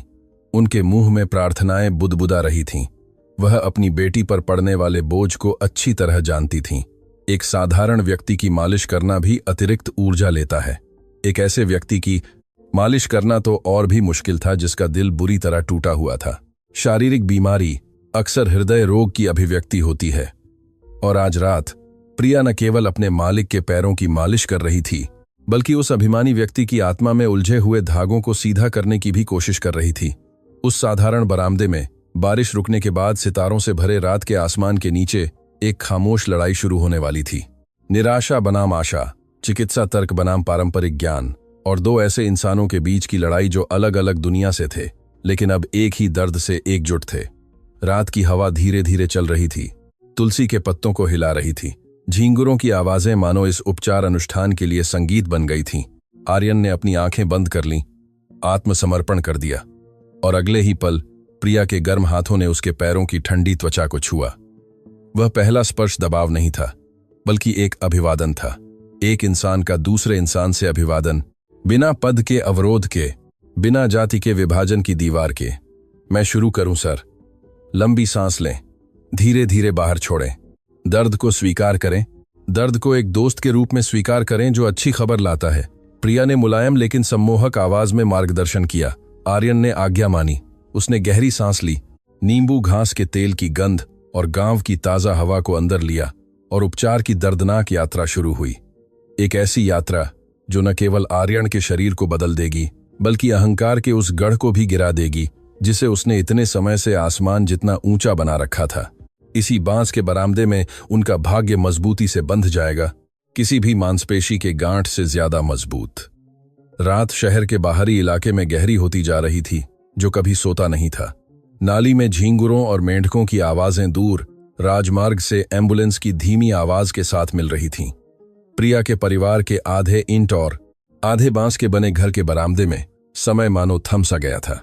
बरामदे की छत से लटकता 5 वॉट का पीला बल्ब हवा के झोंकों से धीरे धीरे झूल रहा था, जिससे बांस की बुनी हुई दीवार पर नाचती हुई परछाइयां बन रही थीं। वे परछाइयां 2 इंसानों की थीं जो नियति से जूझ रहे थे। एक पूरी एकाग्रता के साथ घुटनों के बल बैठा था, दूसरा बेजान पड़ा हुआ था। उसका चेहरा पीला पड़ चुका था। आर्यन ने बांस की खाट के किनारे को इतनी मजबूती से पकड़ा था कि उसके पोर सफेद पड़ गए थे। उसके माथे पर मक्के के दाने जितने बड़े ठंडे पसीने की बूंदें उभरने लगी थीं, जबकि रात की हवा काफी तेज चल रही थी। उसने नहीं सोचा था कि यह इतना तीव्र होगा। उसे लगा कि पारंपरिक मालिश केवल मांसपेशियों को ढीला करने के लिए थोड़ा दबाना भर होगा। वह बहुत गलत था। प्रिया मालिश नहीं कर रही थी, वह युद्ध लड़ रही थी। उस लड़की ने आर्यन के दाहिने पैर के तलवे से शुरुआत की। अपनी मुड़ी हुई तर्जनी उंगली की गांठ का उपयोग करते हुए उसने आर्यन के पैर के तलवे के बीचों बीच पैर के मेहराब की खोखली जगह पर दबाव डाला। वह दबाव कोई मामूली नहीं था। प्रिया ने अपना पूरा वजन उस बिंदु पर लगाया, अपनी उंगली की गांठ को धीरे धीरे लेकिन मजबूती से घुमाते हुए, मानो वह सुन्न मांस की परतों में ड्रिल कर रही हो। संभालो सर, यह किडनी बिंदु है, मानव जीवन ऊर्जा का मुख्य द्वार। अगर यहां रुकावट है तो रक्त का प्रवाह ऊपर तक कभी नहीं पहुंचेगा। प्रिया ने धीमी आवाज में फुसफुसाया। उसकी आंखें बंद थीं, मानो वह उस पैर के अंदर ऊर्जा के मार्गों को अपनी आंतरिक आंखों से देख रही हो। शुरुआत में आर्यन को केवल एक कुंद दबाव महसूस हुआ, लेकिन जैसे ही प्रिया ने अपना दबाव थोड़ा और बढ़ाया, एक अजीब सी सनसनी फैल गई। त्वचा पर दर्द नहीं, बल्कि एक तेज दर्द जो हड्डियों तक चुभ रहा था। एक बहुत गहरा दर्द, जैसे कोई गर्म तार उसकी हड्डियों के अंदर से जबरदस्ती खींचा जा रहा हो। ओह, आर्यन ने दबी हुई आवाज में कराहते हुए कहा। उसकी झबड़े कस गए थे। उसे अपने अधीनस्थ के सामने चिल्लाने में शर्म आ रही थी, लेकिन उसका शरीर झूठ नहीं बोल सकता था। उसका दूसरा बायां पैर अनैच्छिक रूप से हवा में उछला, उस यातना से खुद को मुक्त करने की कोशिश कर रहा था। लड्डो मत सर, आराम करो। अगर आप तनाव में रहेंगे तो मांसपेशियां जकड़ जाएंगी। दर्द को बहने दो। प्रिया ने दृढ़ता से आदेश दिया। उसके हाथ हिलना बंद नहीं हुए। अदरक के सुगंधित मालिश के तेल ने अब आर्यन की पूरी पिंडली को ढक लिया था। प्रिया के हाथ पैर के तलवे से टखने तक तेजी से चले। वहां उसने पिंडली की हड्डी के आसपास छोटी छोटी गांठें पाईं। आम आदमी के लिए वे केवल सामान्य मांसपेशियां थीं, लेकिन प्रिया के लिए वे लैक्टिक एसिड क्रिस्टल और रक्त के थक्के थे, जो 3 साल से कठोर हो चुके थे। क्या आपको यह किरकिरापन महसूस होता है, जैसे त्वचा के नीचे रेत? प्रिया ने अपनी अंगुली से उस जगह को रगड़ते हुए पूछा। आर्यन ने कमजोरी से सिर हिलाया। उसकी सांसें तेज हो रही थीं। हाँ, यह गर्म महसूस होता है। यह कचरा है सर, मेटाबॉलिज्म का कचरा जो जमा हो गया है क्योंकि आपके पैरों को कभी हिलाया नहीं गया। डॉक्टर इसे मांसपेशियों का सिकुड़ना कह सकते हैं, लेकिन हम इसे मृत रक्त कहते हैं। मुझे इन क्रिस्टलों को तोड़ना होगा ताकि रक्त मार्ग फिर से खुल सके। यह बहुत दर्दनाक होगा। क्या आप तैयार हैं? इससे पहले कि आर्यन जवाब दे पाता, प्रिया ने आर्यन की पिंडली की हड्डी के साथ साथ रगड़ने की क्रिया शुरू कर दी। उसने अपनी हथेली के आधार का उपयोग किया, कसकर दबाते हुए, फिर घुटने की ओर ऊपर की ओर धकेला। आह! इस बार आर्यन इसे और नहीं रोक सका। उसके मुंह से एक लंबी चीख निकल गई, जिससे गांव की रात की खामोशी टूट गई। दर्द असहनीय था। ऐसा लग रहा था जैसे उसकी पिंडली की त्वचा को जीवित छीलकर नमक के पानी से धोया जा रहा हो। राजेश जी, जो कार के पास खड़े थे, अपने मालिक को इस तरह दर्द में देखकर डर के मारे आंखें बंद कर लीं। गीता माँ, जो रसोई की खिड़की से झांक रही थीं, उनकी आंखों से आंसू बहने लगे। वह उस दर्द को अच्छी तरह जानती थीं। उनके दिवंगत पति अक्सर स्ट्रोक या दुर्घटना के कारण लकवाग्रस्त लोगों का इलाज करते थे। मरीजों की चीखें इस बात का संकेत थीं कि उनकी नसें अभी भी जीवित थीं। मरीजों की चुप्पी वास्तव में तंत्रिका मृत्यु का संकेत थी। इसलिए आर्यन की चीख एक चिकित्सक के कानों के लिए एक मधुर संगीत थी, क्योंकि इसका मतलब आशा थी। आर्यन हाँफ रहा था। उसकी छाती तेजी से ऊपर नीचे हो रही थी। उसकी आंखों के कोनों से आंसू बह रहे थे, जो पसीने में मिल गए थे। रुको, रुको, प्रिया, मेरे पैर फटने वाले हैं, आर्यन ने निराशा से कराहते हुए कहा। प्रिया पल भर के लिए रुकी, लेकिन उसने अपने हाथों को आर्यन के पैरों से नहीं हटाया। उसने केवल अपना दबाव कम किया, उस लाल हुई पिंडली को धीरे से सहलाया ताकि चौंक गई नसों को शांत किया जा सके।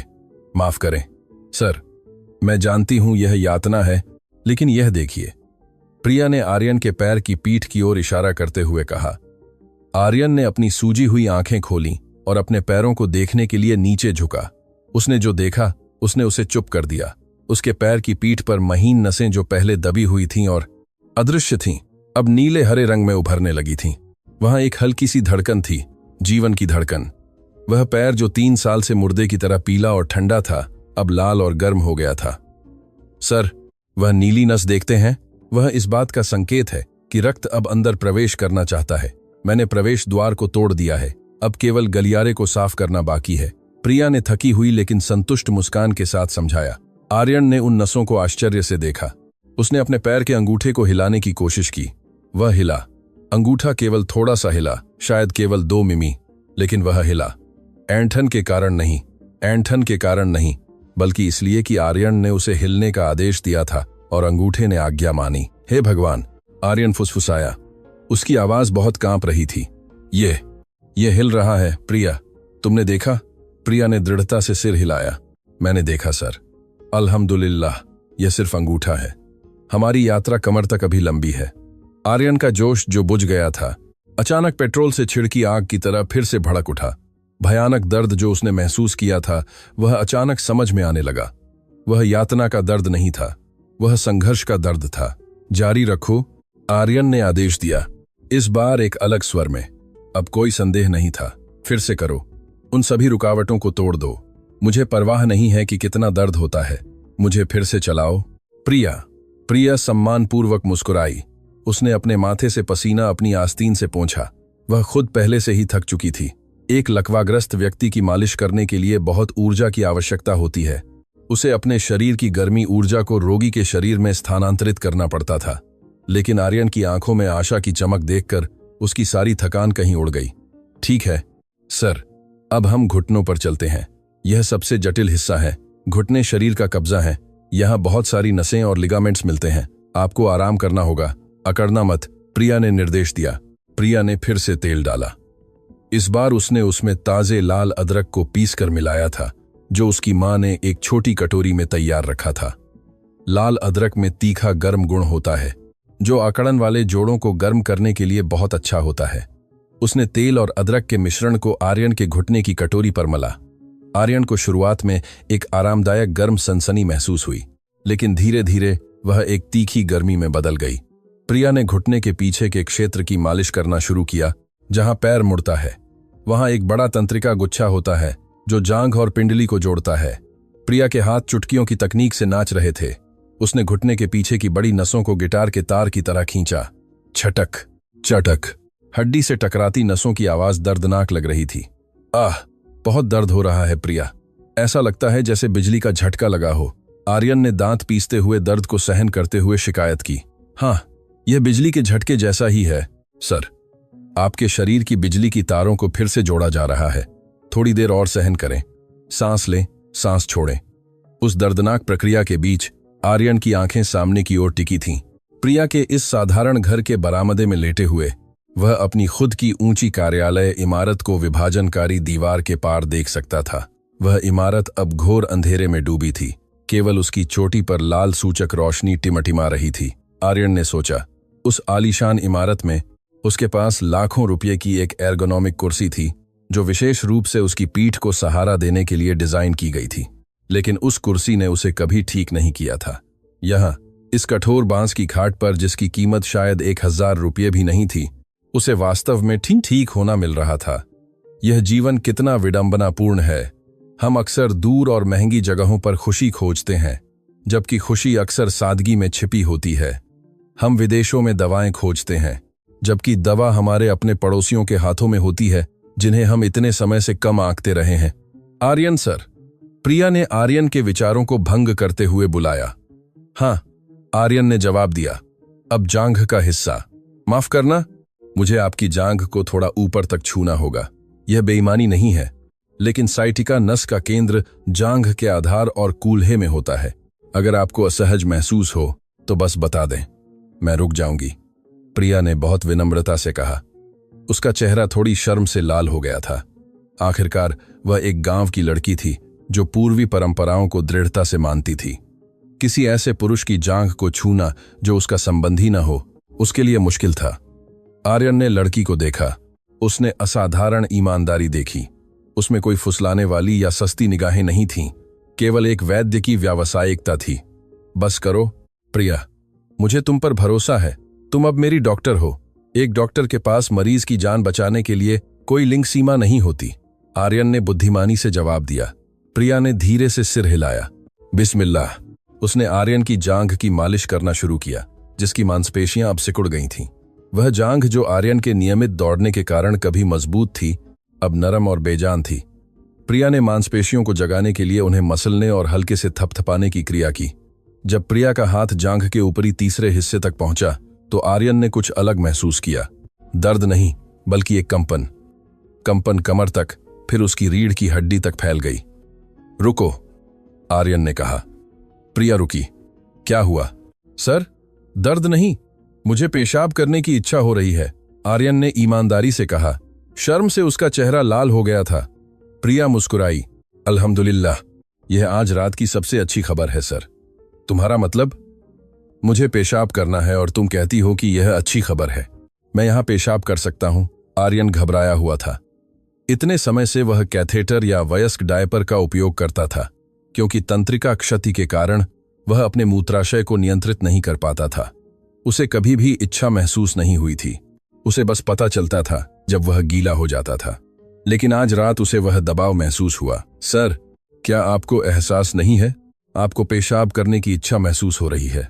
इसका मतलब है कि आपकी कमर के क्षेत्र में आपकी स्वायत्त नसें जाग गई हैं। आपके मूत्राशय की नसें मेरी मालिश का जवाब दे रही हैं। यह एक जबरदस्त प्रगति है सर, प्रिया ने उत्साह से कहा। आर्यन चुप हो गया। बिल्कुल सही, पेशाब करने की इच्छा भूल गया था। पेट के निचले हिस्से में दबाव का वह असहज एहसास, जिसे लोग आमतौर पर नफरत करते हैं, आर्यन के लिए अब सबसे बड़ा आशीर्वाद जैसा महसूस हुआ। राजेश जी, कृपया सर को बाथरूम जाने में मदद करें। माफ करें, बाथरूम पीछे है। यह थोड़ा छोटा और भारतीय शैली का है, लेकिन उसमें एक बाल्टी और मग है, प्रिया ने बुलाया। राजेश जी दौड़कर पास आए। जी, नेंग। आर्यन सर को राजेश जी और प्रिया के घर में रखी एक बैसाखी की मदद से बड़ी मुश्किल से पीछे के साधारण बाथरूम तक ले जाया गया।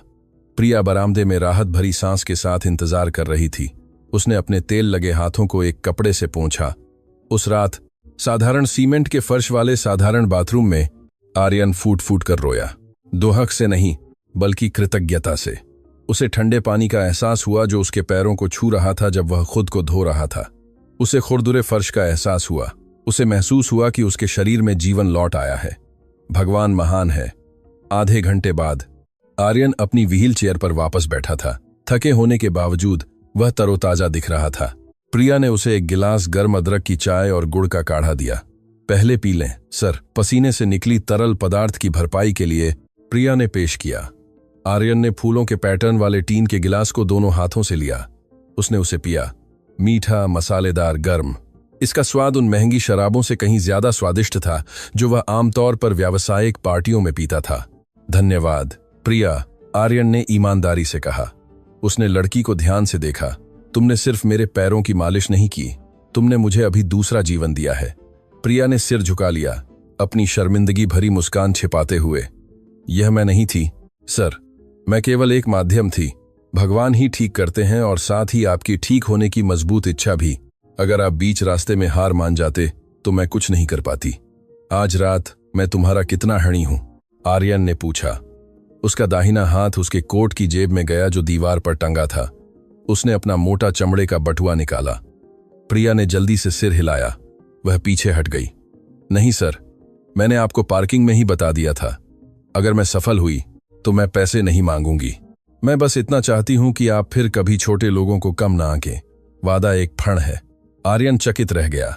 उसने लाल रंग के नोटों का एक गट्ठा निकाला। उनकी कीमत शायद लाखों रुपये थी, लेकिन प्रिया ने विनम्रतापूर्वक लेकिन दृढ़ता से उन्हें मना कर दिया।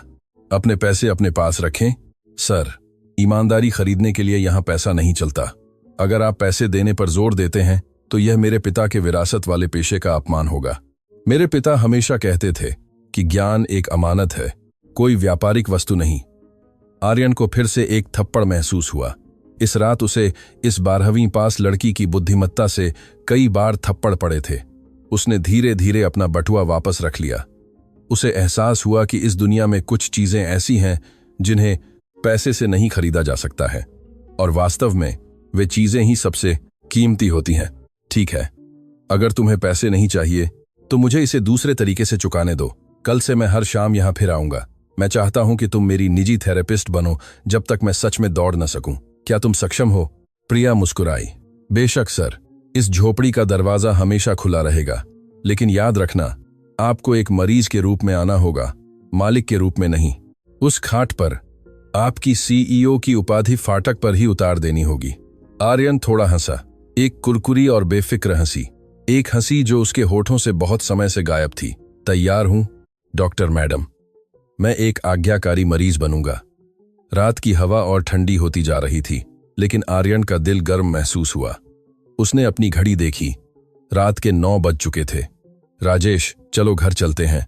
कल हमें कड़ी मेहनत करनी है और शाम को हमें ठीक समय पर यहां वापस आना है। आर्यन ने उत्साह से आदेश दिया। जब वह आलीशान कार प्रिया के घर के आंगन से निकली तो आर्यन ने अपनी खिड़की का शीशा बंद नहीं किया। उसने रात की हवा को अपने चेहरे पर पड़ने दिया। उसने प्रिया और गीता मां को हाथ हिलाया जो बरामदे में खड़ी थीं। 3 साल में पहली बार आर्यन अगले दिन का इंतजार कर रहा था। उसके पास एक नया उद्देश्य था, एक नई आशा थी, और सबसे महत्वपूर्ण बात, मुस्कुराने का एक कारण था। रियर व्यू मिरर में प्रिया ने कार के जाने को एक ऐसी नजर से देखा जिसे समझना मुश्किल था। उसके शरीर में थकान थी, लेकिन उसके दिल में खुशी थी। वह जानती थी कि उसका काम अभी पूरा नहीं हुआ था।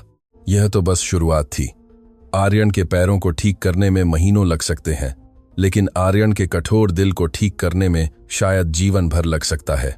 और अनजाने में प्रिया उस चुनौती को स्वीकार करने के लिए तैयार थी। अक्सर प्यार पहली नजर के मोह से नहीं पनपता, बल्कि साझा दर्द और एक साथ गुजरी हुई उपचार प्रक्रिया से पनपता है। मालिश के तेल की सुगंध और गांव की धूल के बीच उन भावनाओं के बीज अनजाने में अंकुरित होने लगे थे। समय सबसे रहस्यमय उपचारक है। वह बिना आवाज के चलता है, लेकिन उसके कदमों के निशान पत्थर को रेत में बदल सकते हैं और नफरत को लालसा में बदल सकते हैं। बिना एहसास के आर्यन के प्रिया की खाट पर पहली बार कदम रखने, या बल्कि उसकी व्हीलचेयर के पहियों के लुढ़कने के बाद 1 महीना बीत गया था। वह 1 महीना कैलेंडर की गिनती में लंबा समय नहीं था, लेकिन आर्यन के लिए यह एक नए जीवन का एक सदी जैसा महसूस हुआ। उसकी दिनचर्या पूरी तरह बदल गई थी। पहले शाम 5 बजे वह शहर के ट्रैफिक जाम पर गुस्सा करने का या अपनी आलीशान पेंट हाउस में अकेले शराब पीने का समय होता था, ताकि अकेलापन भूल सके। अब शाम 5 बजे एक पवित्र समय था। वह समय जब उसका दिल तनाव के कारण नहीं, बल्कि उमड़ते उत्साह के कारण धड़कता था। हर शाम, ठीक जब सूरज पश्चिम की ओर झुकने लगता था, और शहर के बाहरी आसमान में नारंगी रंग का निशान छोड़ जाता था। आर्यन की काली सेडान कार उस भव्य कार्यालय भवन के पिछले गेट से निकलती थी। यह दृश्य आशानगर के निवासियों के लिए एक सामान्य तमाशा बन गया था, जो आर्यन के कार्यालय की कंक्रीट की दीवार के ठीक पीछे की झुग्गी बस्ती थी। शुरुआत में निवासी संदेह से देखते थे। उन्हें लगता था कि वह बड़ा मालिक उनके घरों को पार्किंग स्थल के विस्तार के लिए गिराने आया है, लेकिन वह पूर्वाग्रह धीरे धीरे फीका पड़ गया। उसकी जगह छोटे बच्चों की दोस्ताना मुस्कान और हाथ हिलाने ने ले ली, जो उस चमकदार कार का पीछा करते हुए दौड़ते थे। बॉस साहब आए, बॉस साहब आए। एक नाक बहने वाला बच्चा अपनी पुरानी साइकिल चलाते हुए आर्यन की कार के साथ चिल्ला रहा था।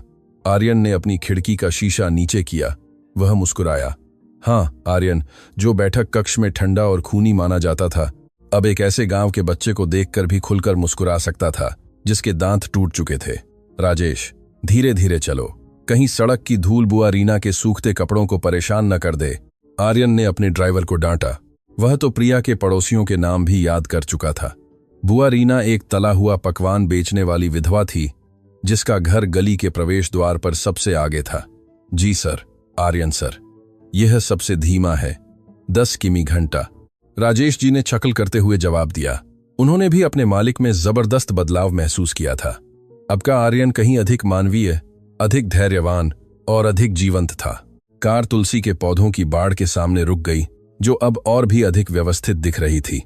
दरअसल आर्यन ने चुपचाप अपने कार्यालय के माली को हर सुबह प्रिया के घर के आंगन को साफ करने के लिए भेजा था, प्रिया को बताए बिना। यह एक छोटी सी देखभाल का रूप था, जो वह प्रिया के आत्मसम्मान को ठेस पहुंचाए बिना दे सकता था। प्रिया बरामदे में इंतजार कर रही थी। हमेशा की तरह उसने शालीन और सादे घरेलू कपड़े पहने थे। नहाने के बाद उसका चेहरा हमेशा ताजा दिखता था। कोई महंगा मेकअप नहीं, कोई आयातित इत्र नहीं, केवल बेबी सोप और बेसन हल्दी के ठंडे पाउडर की सुखदायक सुगंध थी। अस्सलाम वालेकुम, सबसे अनुशासित मरीज सर। प्रिया ने मजाकिया अंदाज़ में अभिवादन किया। उनके रिश्ते अब बहुत अधिक तरल हो चुके थे। प्रिया अब उतनी औपचारिक नहीं थी, हालांकि उसने शालीनता की सीमाएं बनाए रखी थीं। वालेकुम सलाम, सबसे सख्त डॉक्टर मैडम, आर्यन ने जवाब दिया और अपने शरीर को कार से व्हील चेयर में स्थानांतरित किया। फर्क देखिए, 1 महीने पहले आर्यन को राजेश जी और एक बैसाखी की मदद चाहिए थी हिलने डुलने के लिए। अब उसके हाथ कहीं अधिक मजबूत और फुर्तीले थे। वह अपने शरीर को हल्केपन से घुमा सकता था। प्रिया द्वारा दिए गए शारीरिक व्यायाम, जैसे पुरानी पानी की बोतलों का उपयोग करके वजन उठाना, उसकी पीठ और कंधों की मांसपेशियों को प्रशिक्षित करने में बहुत प्रभावी साबित हुए थे। आर्यन अपनी व्हील चेयर को आंगन में धकेलते हुए अंदर आया। उसकी गोद में महंगे भोजन के 2 बड़े डिब्बे थे। यह उनका नया अनुष्ठान था। जब भी कार्यालय में बोर्ड मीटिंग होती, जिसमें महंगा कैटरिंग होता था, आर्यन हमेशा अपने सहायकों को बिना छुए बचे हुए भोजन को फेंकने से मना कर देता था। यह थोड़ा सा प्रसाद है, प्रिया। आज जापान के निवेशकों के साथ एक मीटिंग थी। सुशी और प्रीमियम बेंतो फेंकने में बुरा लगता, अभी भी साबुत और गर्म है। आर्यन ने वह डिब्बा गीता मां को सौंपते हुए कहा, जो रसोई से निकली थी। शुरुआत में प्रिया ने कड़ा विरोध किया। वह भीख मांगने वाली नहीं कहलाना चाहती थी, जो बचा हुआ खाना स्वीकार करती हो। लेकिन आर्यन ने चतुराई से अपनी भाषा बदल दी। उसने इसे बचा हुआ नहीं कहा, बल्कि कुछ ऐसा कहा जिसे साझा किया जाना चाहिए। यह खाना बावर्ची की दुआओं से बना है प्रिया। अगर इसे कचरे के डिब्बे में फेंक दिया जाएगा तो बावर्ची दुखी होगा और उसका भाग्य रोएगा। इसे उन लोगों को खाना चाहिए जो इसकी कद्र करते हैं।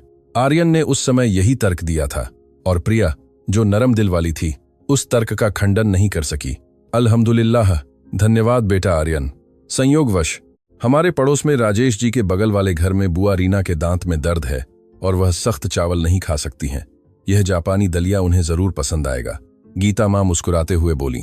आर्यन संतोष से मुस्कुराया। उसने इस बांस के बरामदे में एक महत्वपूर्ण बात सीखी थी कि खुशी संक्रामक होती है। भूखे लोगों को खिलाना महंगी घड़ी खरीदने से कहीं अधिक आंतरिक संतुष्टि देता है, जिसे केवल लॉकर में रखा जाएगा। यहां उसका प्रचुर धन अपनी पतराफी हो लारकुमान सच्ची धारा पा रहा था। चिकित्सा सत्र शुरू हुआ। आर्यन पतले फोम के गद्दे पर लेट गया, जो अब बांस की खाट पर बिछा था। यह आर्यन का उपहार था, जिसे प्रिया को अपनी पीठ के आराम के लिए स्वीकार करने के लिए मजबूर किया गया था। आकाश धीरे धीरे गहरे बैंगनी रंग में बदल रहा था। मगरिब की अजान जल्द ही गूंजने वाली थी। प्रिया आर्यन की गई हा आर्यन की 2000 की तरफ करने के लिए पैरों पर गर्म तेल लगाने लगी। आज की प्रगति कैसी है सर? कोई नई सनसनी? प्रिया ने पैर के तलवे की मालिश करते हुए पूछा। हाँ, आर्यन ने उत्साह से जवाब दिया। आज सुबह जब मैं उठा तो मेरे दाहिने पैर के अंगूठे में खुजली हुई। मैं उसे महसूस कर सका और सबसे बड़ी बात यह है कि मैं उसे अपने बाएं पैर के अंगूठे से खुजला सका। थोड़ा अकड़ा हुआ, लेकिन सही जगह पर। प्रिया की आंखें चमक उठीं। माशाअल्लाह, यह एक बड़ी प्रगति है सर। बाएं और दाहिने नसों के बीच समन्वय जुड़ने लगा है। इसका मतलब है कि आपकी रीढ़ की हड्डी में पुल का पूरी तरह से नवीनीकरण होने लगा है। प्रिया ने आर्यन की पिंडली के एक बिंदु पर दबाव डाला। पहले आर्यन इस बिंदु पर दर्द से चिल्लाता था, अब वह केवल धीरे से कराहता था। उसके शरीर की दर्द सहने की क्षमता बढ़ गई थी और उसकी मांसपेशियों में कई रुकावटें टूट चुकी थीं। आर्यन के पैर, जो पहले पीले और सूखे थे, अब भरने लगे थे। उनमें एक ताजा लाल रंगत थी, रक्त संचार के सुचारू होने का संकेत। प्रिया, आर्यन ने मालिश के बीच धीरे से बुलाया। हाँ सर, तुमने मेरे प्रशासन विभाग में नौकरी बदलने के प्रस्ताव को कभी क्यों नहीं स्वीकार किया? तुम्हें पता है कि सफाई कर्मचारी की तुलना में वेतन 3 गुना है। तुम एक बुद्धिमान दिमाग रखती हो, तुम कंप्यूटर जल्दी सीख सकती हो। मैं यह देखकर बर्दाश्त नहीं कर सकता कि इस उपचार करने वाले हाथ को हर दिन गंदा पोंछा पकड़ना पड़ता है। यह उनकी नियमित बहस थी।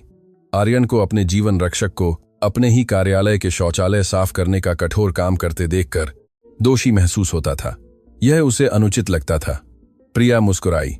उसके हाथ आर्यन की जांघ की मांसपेशियों की गांठों को सुलझाने पर केंद्रित थे। प्रिय आर्यन सर, हर काम पवित्र है जब तक वह हलाल हो। सफाई कर्मचारी होना अपमानजनक नहीं है, बल्कि मुझे गर्व है। मैं उस जगह को साफ करती हूं जहां लोग रोजी रोटी कमाते हैं। अगर कार्यालय साफ है, कर्मचारी सहज हैं, काम सुचारू है, तो आपकी कंपनी का भाग्य भी सुचारू होगा। तो इसका मतलब है कि आपकी सफलता में मेरा भी योगदान है ना? आर्यन चुप हो गया। इस जवाब ने उसे हमेशा हतप्रभ कर दिया था। प्रिया का दुनिया को देखने का एक बहुत ही अनूठा तरीका था। उसकी नजर में जातिगत कोई पदानुक्रम नहीं था। निदेशक और सफाई कर्मचारी दोनों ही भगवान के सेवक थे, जिनकी अपनी अपनी भूमिकाएं थीं। लेकिन तुम्हारे हाथ खुरदुरे हैं प्रिया। इन हाथों को सिर्फ इत्र और फूल पकड़ने चाहिए, कठोर डिटर्जेंट नहीं। आर्यन ने अनजाने में अपने दिल की भावनाओं को छिपाते हुए कहा। प्रिया के हाथों की हरकत पल भर के लिए रुक गई। इस वाक्य को सुनकर उसके सीने में एक हल्की सी सनसनी हुई।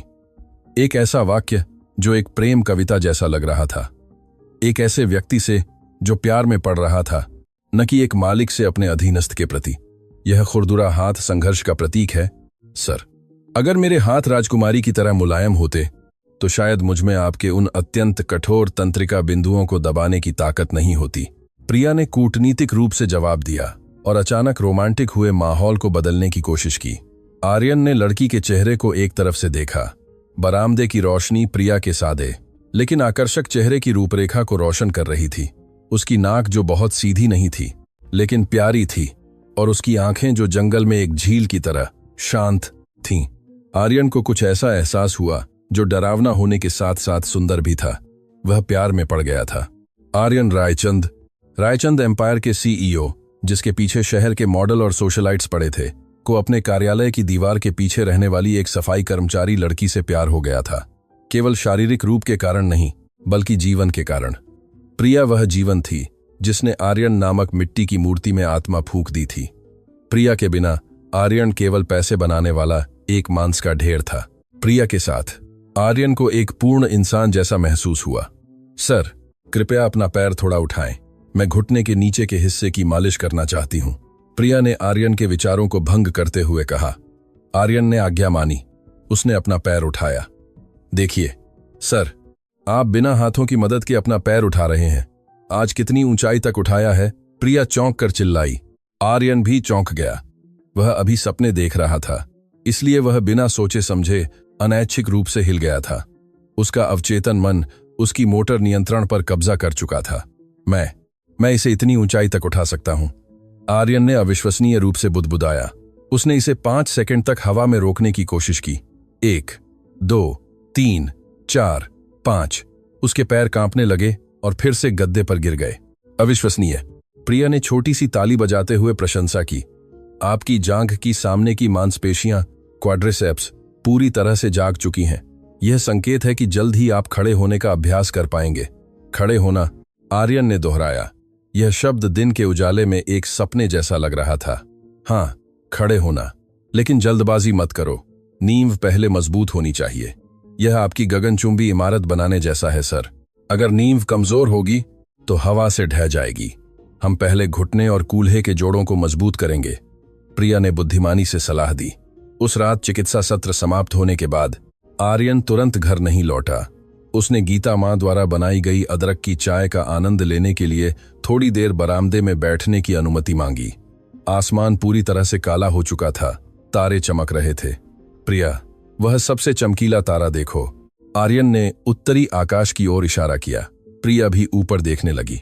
वह ध्रुव तारा है सर। उत्तरी तारा, खोए हुए नाविकों के लिए दिशा सूचक। मैं पहले एक नाविक जैसा महसूस करता था, जिसका जहाज तूफान के बीच डूब गया था। अंधेरा, ठंडा और अकेला।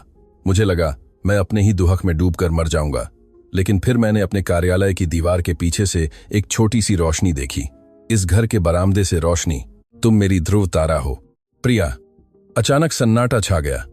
केवल झींगुरों की आवाजें सुनाई दे रही थीं। प्रिया ने अपनी दुपट्टे के सिरे से खेलते हुए सिर झुका लिया। उसका दिल तेजी से धड़क रहा था। वह कोई मूर्ख लड़की नहीं थी जो बेखबर हो। वह इस बातचीत की दिशा जानती थी और ईमानदारी से कहूं तो उसका दिल भी इस व्हील चेयर पर बैठे व्यक्ति से जुड़ चुका था। वह व्यक्ति जो शुरू में अभिमानी और कठोर था, अब एक नरम और विचारशील व्यक्ति में बदल गया था। प्रिया ने आर्यन के संघर्ष को देखा था।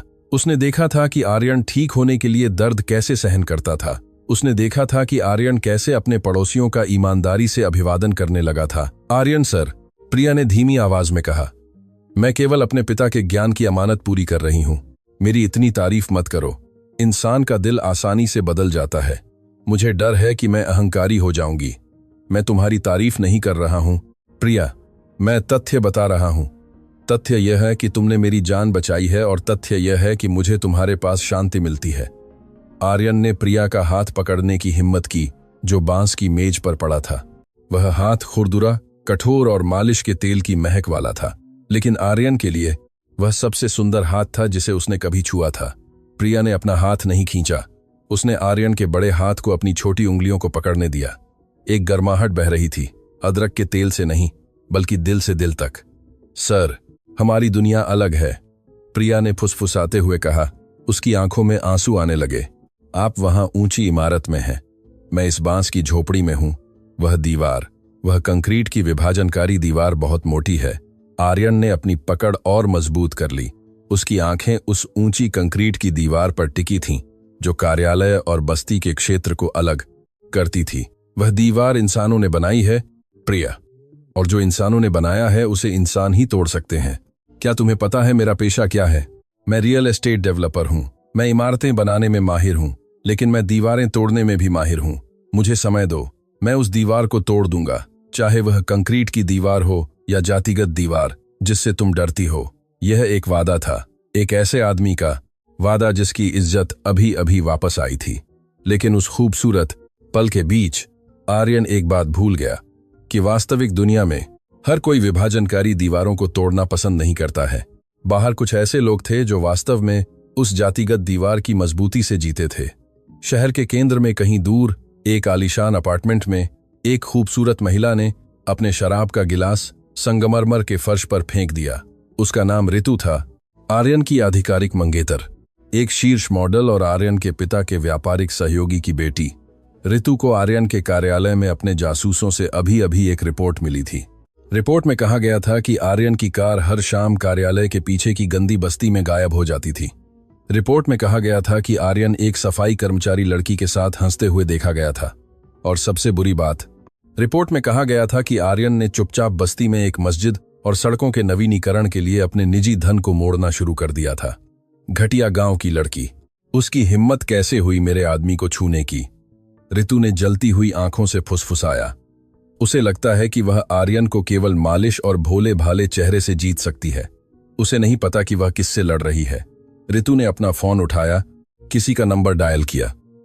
हेलो, कल शाम को गाड़ी तैयार रखो, मैं आर्यन के कार्यालय जा रही हूं और कुछ गपशप पत्रकारों को बुलाओ। मैं एक दिलचस्प नाटक दिखाना चाहती हूं। देखते हैं कि वह गांव की लड़की सार्वजनिक रूप से कितनी शर्म झेल पाती है। वापस बांस के शांत बरामदे में आर्यन और प्रिया को उस तूफान का एहसास नहीं था जो उनकी ओर बढ़ रहा था। वे अभी भी साधारण खुशी के बुलबुले में डूबे हुए थे। आर्यन अपने दिल में फूलों के साथ घर लौट आया। उस रात वह 3 साल में पहली बार बिना किसी नींद की दवा के गहरी नींद सोया। उसने सपना देखा कि वह हरे भरे मैदानों में दौड़ रहा था और प्रिया का पीछा कर रहा था, जो खुशी से हंस रही थी। उसके सपने में वह अब व्हील चेयर पर नहीं बैठा था। उसके पैर मजबूत थे, उसके कदम आत्मविश्वास से भरे थे, और जब वह प्रिया का हाथ पकड़ने में सफल हुआ तो सूरज उन दोनों पर बिना किसी बाधा के चमक रहा था। लेकिन अगले दिन उस सपने की कड़वी सच्चाई से परीक्षा होगी। प्यार और वफादारी की असली परीक्षा अभी शुरू होगी, क्योंकि अक्सर सूरज उगने से पहले रात का अंधेरा बहुत गहरा और डरावना हो जाता है। और आर्यन को यह साबित करना होगा कि प्रिया के लिए उसका प्यार ठीक होने की उसकी इच्छा जितना मजबूत है, या वह कठोर सामाजिक वास्तविकता से टकराकर टूट जाएगा। कल मिलते हैं प्रिया, कल मैं खड़े होने की कोशिश करूंगा, मैं वादा करता हूं, आर्यन ने अपनी कार के जाने से पहले कहा।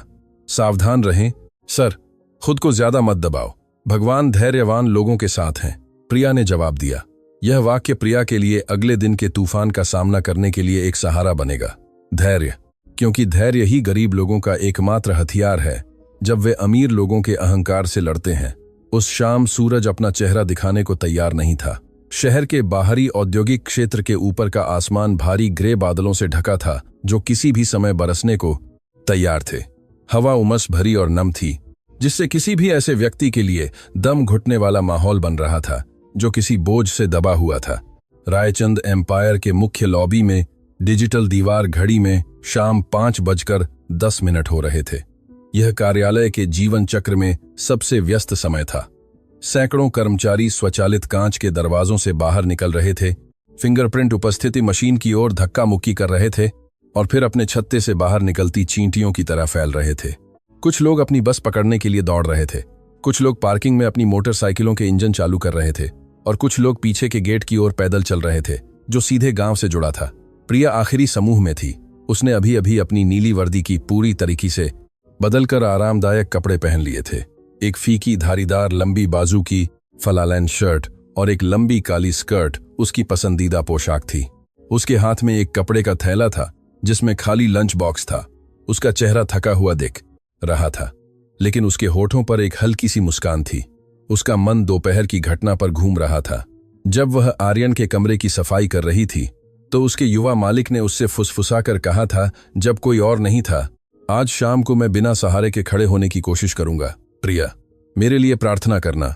वह वाक्य साधारण था, लेकिन प्रिया के दिल पर उसका जबरदस्त असर हुआ।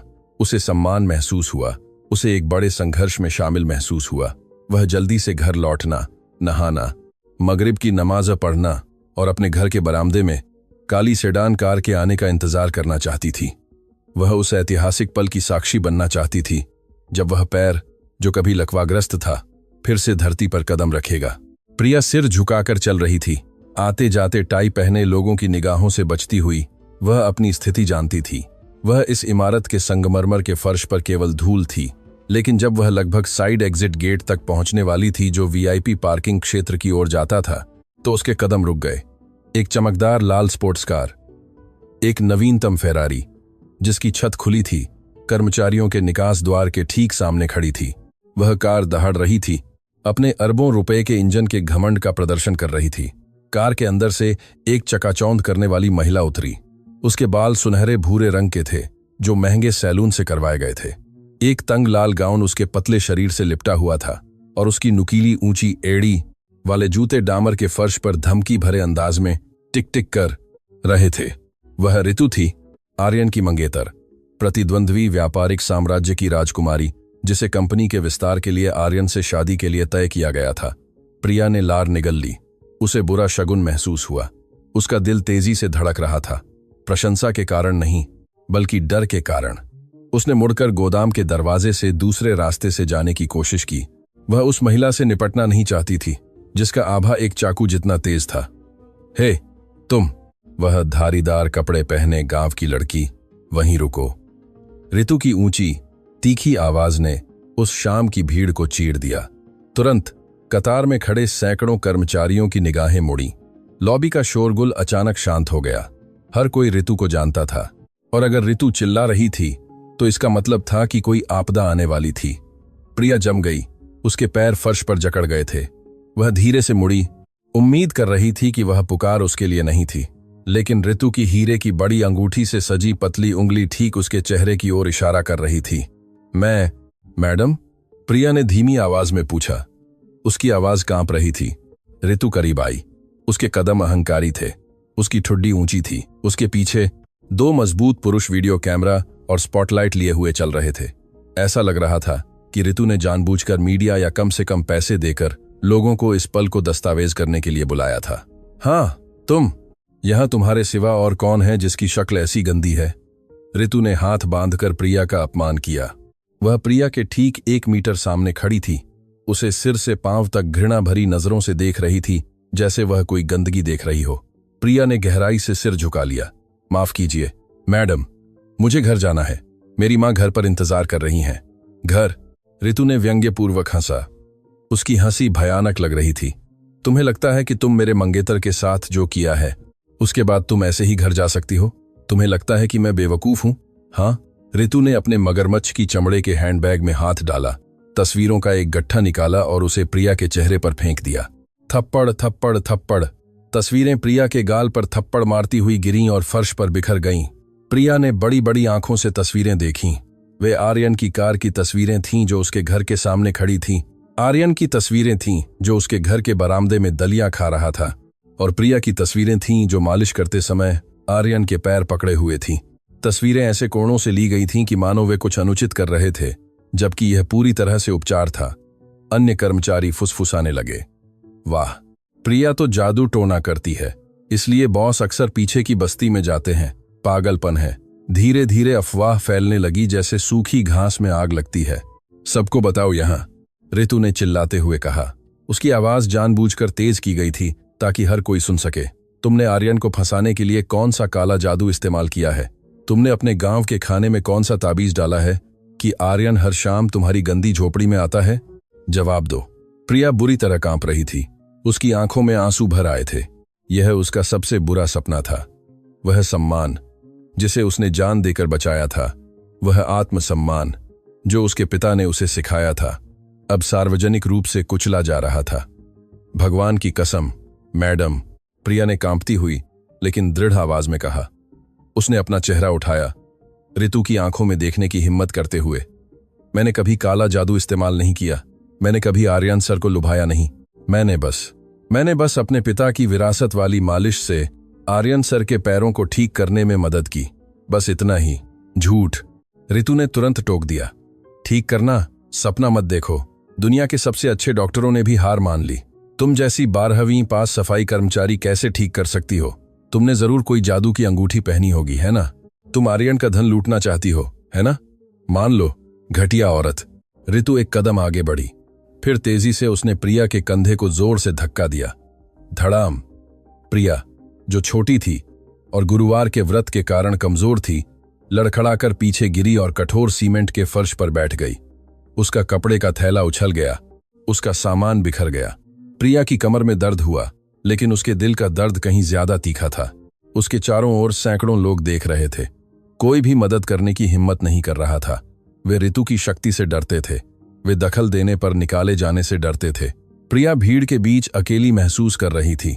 उसे ऐसा लगा जैसे एक चींटी जिसे हाथी रौंदने वाला हो। देखो, ऋतु ने जीत के साथ उस कैमरे पर चिल्लाया जो उसे शूट कर रहा था। यह वह चेहरा है जो दूसरों के आदमियों को चुराती है। इस चेहरे को याद रखना, कोई भी इसे फिर कभी काम पर न रखे। जब प्रिया ने अपनी आंखें बंद कर लीं, अपने भाग्य को स्वीकार करते हुए, एक गर्जना की आवाज वीआईपी लॉबी के दरवाजे से सुनाई दी। बिजली की नहीं, बल्कि कांच के दरवाजे की जबरदस्त आवाज और धातु की छड़ी की आवाज जो संगमरमर के फर्श पर भारी और घिसटती हुई लय के साथ टकरा रही थी। सबने सिर घुमाया। ऋतु ने सिर घुमाया। वहां भव्य लॉबी के दरवाजे पर आर्यन खड़ा था। लेकिन रुकिए, आर्यन अपनी व्हील चेयर पर नहीं बैठा था। वह व्हील चेयर उसके पीछे लुढ़कती हुई दिख रही थी। उसके पहिए हवा में अभी भी घूम रहे थे, मानो उसके मालिक ने उसे अभी अभी लात मारी हो। आर्यन खड़ा था। हाँ, खड़ा था। वह एक हाथ से दरवाजे की चौखट पकड़े हुए था, जबकि दूसरे हाथ से उसने लॉबी के स्वास्थ्य कक्ष से एक धातु का इन्फ्यूजन स्टैंड छीन लिया था। उसका चेहरा गुस्से से लाल था, लेकिन क्रोध के कारण नहीं, बल्कि अपने शरीर का वजन सहारा देने के असाधारण कठिन प्रयास के कारण। उसके महंगे सफेद शर्ट पसीने से भीग चुके थे। उसके पैर तूफान में पेड़ की डालियों की तरह बुरी तरह कांप रहे थे, लेकिन वह सीधा खड़ा था, गुरुत्वाकर्षण को चुनौती दे रहा था और नियति को चुनौती दे रहा था। आर्यन, ऋतु चौंक कर फुसफुसाई। उसका चेहरा पीला पड़ गया था, मानो उसने कोई भूत देख लिया हो। प्रिया, जो अभी भी फर्श पर बैठी थी, उसने अपने हाथों से अपना मुंह ढक लिया। उसे विश्वास नहीं हो रहा था कि वह क्या देख रही थी। आर्यन सच में ऐसा कर रहा था। इस गंभीर क्षण में एड्रेनालाइन और प्यार दर्द को हराने वाली सबसे शक्तिशाली दवा बन गई थी। अपनी बकवास बंद करो, ऋतु। आर्यन की आवाज भारी और हांफती हुई लग रही थी। उसके मुंह से निकलने वाला हर शब्द अतिरिक्त ऊर्जा ले रहा था। आर्यन ने अपना दाहिना पैर आगे बढ़ाया। वह पैर जिसे 1 महीने पहले मरा हुआ घोषित कर दिया गया था। उसके जूते फर्श पर घिसटते रहे। उसने अपने होंठों को तब तक काटा जब तक खून न निकल गया, अपने घुटनों में चुभते दर्द को सहन करते हुए, लेकिन वह रुका नहीं। आर्यन, प्यारे, पागल मत हो, तुम गिर सकते हो। तुम्हारी व्हील चेयर कहाँ है? नर्स, कृपया। आर्यन सर। ऋतु घबराकर चिल्लाई और पास दौड़ने की कोशिश की। मुझे मत छो। आर्यन दहाड़ा। उसकी आवाज गूंज उठी, जिससे ऋतु डरकर पीछे हट गई। आर्यन धीरे धीरे, इंच इंच करके प्रिया के गिरे हुए स्थान की ओर बढ़ता रहा। दूरी केवल 5 मीटर थी, लेकिन आर्यन के लिए वह 5 किलोमीटर मैराथन दौड़ने जैसा था। देखने वाले कर्मचारियों ने अपनी सांसें रोक लीं। कुछ महिलाएं अपने मालिक के संघर्ष को देखकर भावुक होकर रोने लगीं। यह सिर्फ चलना नहीं था, यह प्यार का सबसे क्रूर और सुंदर प्रदर्शन था। ऋतु के सामने पहुंचकर आर्यन रुक गया। उसकी सांसें एक घायल बैल की तरह तेज चल रही थीं। उसने अपने इन्फ्यूजन स्टैंड को सहारा के रूप में फर्श में मजबूती से गाड़ दिया। वह अपनी दुष्ट मंगेतर और उस लड़की के बीच एक जीवित दीवार बनकर खड़ा था, जिससे वह प्यार करता था। तुमने कहा वह जादू करती है? आर्यन ने हांफते हुए पूछा। उसकी आंखें सीधी ऋतु की आंखों में टिकी थीं। हाँ, वह जरूर। अपना मुंह बंद करो, आर्यन ने बीच में ही टोक दिया। तुम मुझे अभी खड़ा देख रही हो, तुम इन पैरों को जमीन पर देख रही हो। 3 साल मैं तुम्हारे साथ रहा ऋतु। 3 साल तुमने मुझे सिर्फ पार्टियों में ले गई, मेरी महंगी कुर्सी का प्रदर्शन किया, और जब तुम नाच रही थी तो मुझे कमरे के कोने में छोड़ दिया। तुमने कभी नहीं पूछा कि मेरे पैरों में दर्द होता है या नहीं। तुम्हें कभी परवाह नहीं थी। आर्यन ने प्रिया की ओर इशारा किया, जो अभी भी फर्श पर रो रही थी। यह लड़की जिसे तुमने गरीब और देहाती कहकर अपमानित किया है, वह हर रात मेरे पैरों की मालिश करती थी जब तक उसके हाथ सूज नहीं जाते थे। वह मुझे कड़वी दवा पीने पर मजबूर करती थी जब मैं उल्टी करना चाहता था। उसने मुझे उम्मीद दी जब तुमने और तुम्हारे अपूर्व बनाता था। डॉक्टरों ने मुझे निराशा के कचरे के डिब्बे में फेंक दिया था। अगर तुम इसे जादू कहती हो, तो मैं अपनी पूरी जिंदगी के लिए जादू में रहने को तैयार हूं। सन्नाटा। लॉबी क्षेत्र में चुप्पी छा गई। यहां तक कि हवा की आवाज भी मानो उस स्वीकारोक्ति को सुनने के लिए रुक गई थी। ऋतु का मुंह खुला रह गया। उसके पास कहने के लिए शब्द नहीं थे। ऋतु के गुर्गों द्वारा लाया गया कैमरा अब उस सोशलाइट महिला की हार के हर पल को रिकॉर्ड कर रहा था। आर्यन ने अपने कर्मचारियों की ओर देखा, जो अभी भी अवाक खड़े थे। आप सभी सुनो, इस क्षण से मेरे और ऋतु के बीच कोई सगाई नहीं होगी, और जो कोई भी प्रिया का अपमान करने की हिम्मत करेगा, वह मेरा अपमान करेगा, क्योंकि मेरे इन पैरों में आधी जान इस लड़की की दुआओं में है। आर्यन ने फिर सबसे बेतुकी बात की।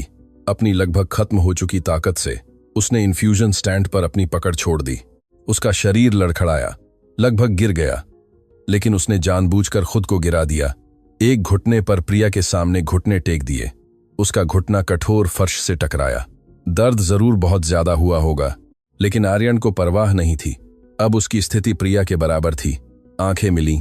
मुझे माफ कर दो प्रिया, आर्यन ने धीरे से फुसफुसाया।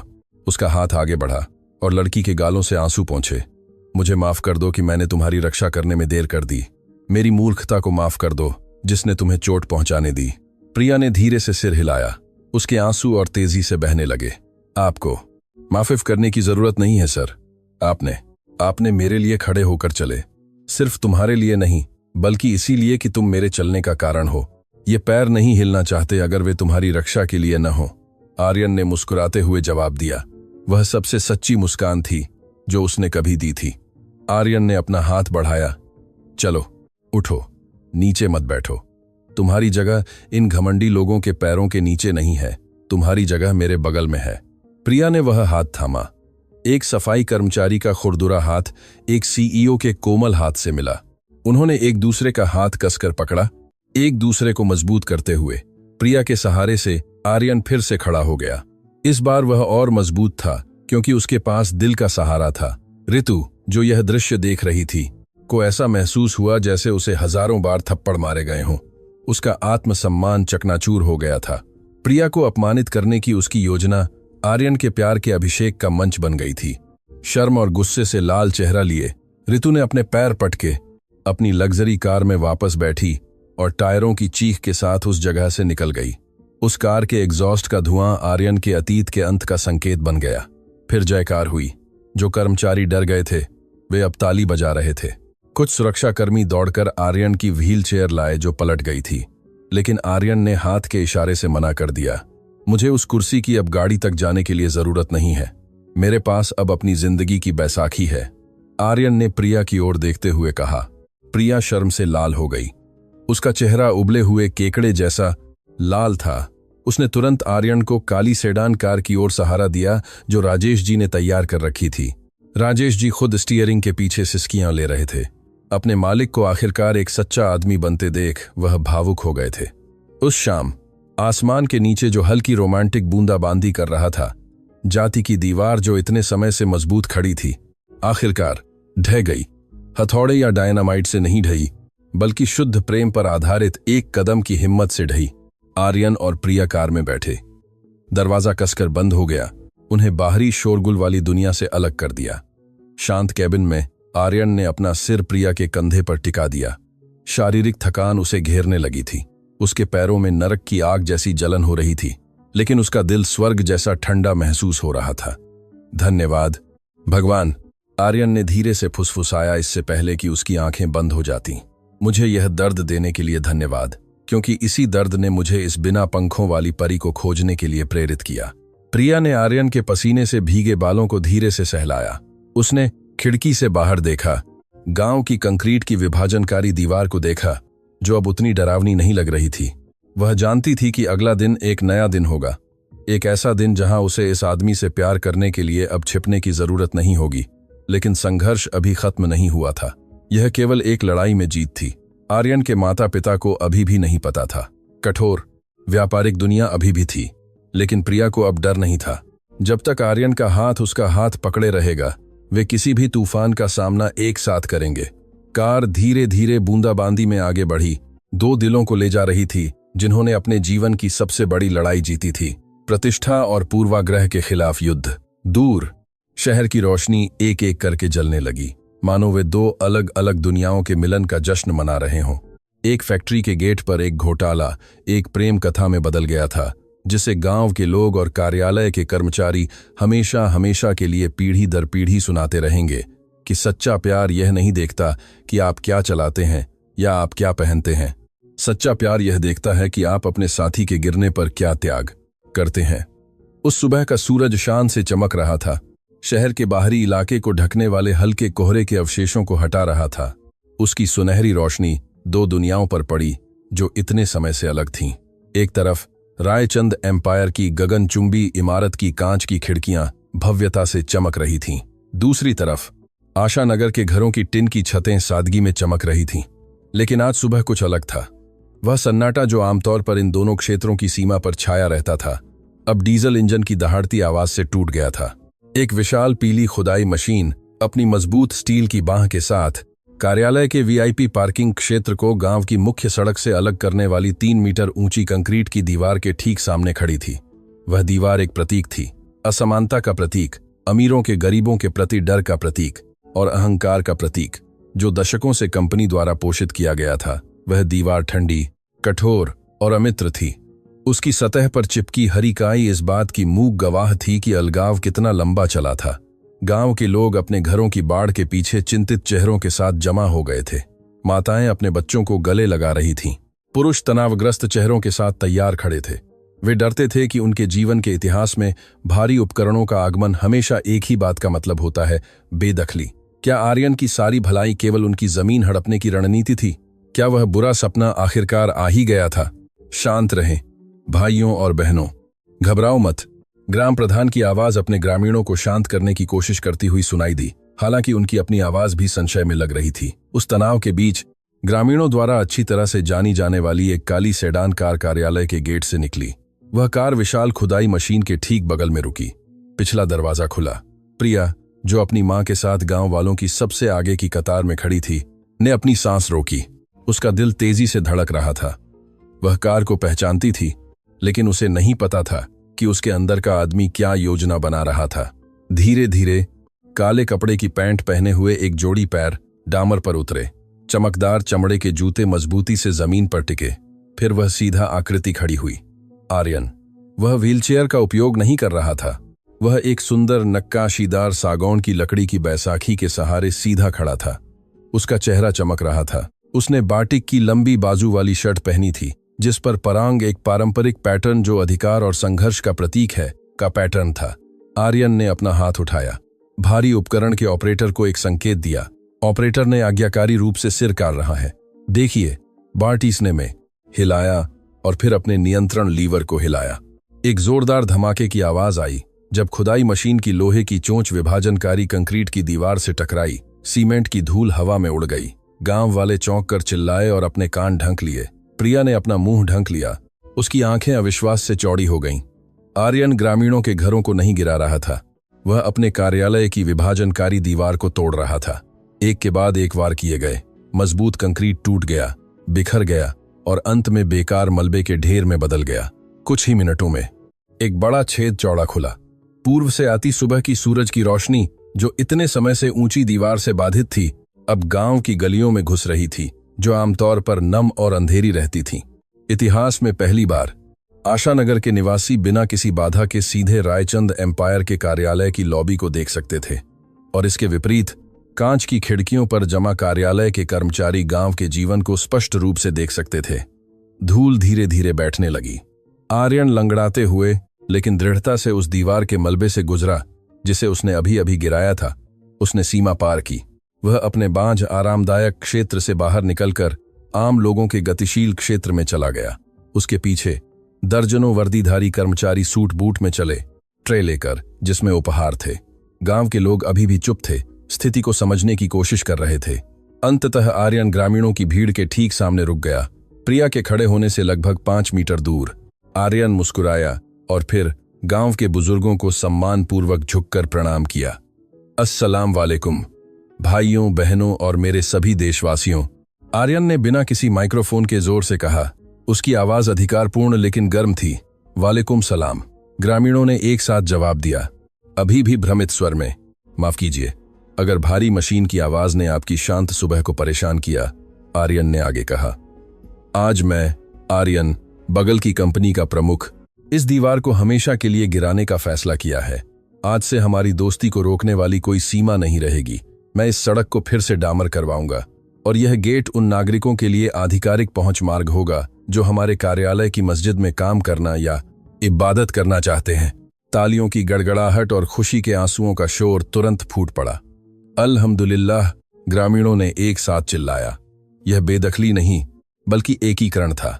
लेकिन आर्यन की आंखें उस भीड़ पर नहीं टिकी थीं। उसकी नजरें एक महिला पर टिकी थीं जो अपनी मां के बगल में मूर्तिवत खड़ी थी, एक बिना पंखों वाली परी जो साधारण गुलाबी दुपट्टा पहने थी। आर्यन आगे बढ़ा, ग्रामीणों की भीड़ को चीरता हुआ जो स्वतः ही उसके लिए रास्ता बना रही थी। अचानक फिर से सन्नाटा छा गया। हर कोई जानता था कि यह सिर्फ सड़क का उद्घाटन नहीं था, यह कुछ और व्यक्तिगत था। आर्यन ठीक गीता मां, प्रिया की मां, के सामने रुक गया। अपने घुटनों के अभी भी अकड़े होने के कारण बड़ी मुश्किल से आर्यन ने अपनी बैसाखी रखी और फिर धीरे धीरे अपने शरीर को नीचे करके उस बूढ़ी महिला के पैरों पर घुटने टेक दिए। आर्यन बेटा, ऐसा मत करो बेटा, तुम्हारे कपड़े गंदे हो जाएंगे। गीता मां चौंक कर चिल्लाईं और आर्यन के कंधे को पकड़कर उसे खड़ा करने की कोशिश की, लेकिन आर्यन ने मना कर दिया। वह घुटनों पर ही रहा, अपना सिर गहराई से झुकाकर गीता माँ के झुर्रियों वाले हाथों को चूमा। गीता माँ, आर्यन की आवाज भावनाओं को रोकते हुए कांप रही थी। मुझे यहां बैठने दें, उस स्थान पर जो एक बेटे के लिए सबसे उपयुक्त है, जो अपने माता पिता का सम्मान करता है। आपने एक ऐसी बेटी को पाला है जिसका दिल समुद्र जितना विशाल है।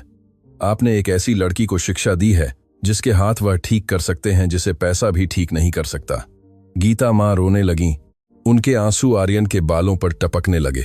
माँ माफ करती है बेटा, माँ राजी है। आर्यन ने अपना चेहरा उठाया, आंसू भरी आंखों से गीता माँ की ओर देखा। माँ, मैं आज यहां बगल की इमारत के मालिक के रूप में नहीं आया हूं। मैं एक साधारण पुरुष के रूप में आया हूं जो कभी टूटा हुआ था, और आपकी बेटी ने मुझे फिर से जोड़ा है। मैं अनुमति मांगने आया हूं। मुझे प्रिया का संरक्षक बनने दें, जैसे वह मेरी मुक्तिदाता बनी है। मुझे उसके लिए पैर बनने दें जैसे उसने मेरे कदमों का मार्गदर्शन किया है। गीता माँ ने तेजी से सिर हिलाया। भावुकता के कारण कुछ भी कहने में असमर्थ थीं। उन्होंने प्रिया की ओर देखा जिसकी आंखें आंसुओं से भरी थीं। अपने बच्चे से पूछो बेटा, दिल पर उसका अधिकार है। आर्यन धीरे धीरे खड़ा हुआ। राजेश जी की मदद से, जो उसके बगल में वफादारी से खड़े थे, उसने अपनी बैसाखी वापस ली और फिर प्रिया की ओर मुड़ गया। प्रिया ने सिर झुका लिया। उस बाज की आंखों में देखने में असमर्थ थी, जो अब कोमलता से भरी थीं। उसका दिल समय के साथ तालमेल बिठाकर दौड़ रहा था, जो मानो रुक गया था। प्रिया, आर्यन ने धीरे से बुलाया। प्रिया ने धीरे से अपना चेहरा उठाया।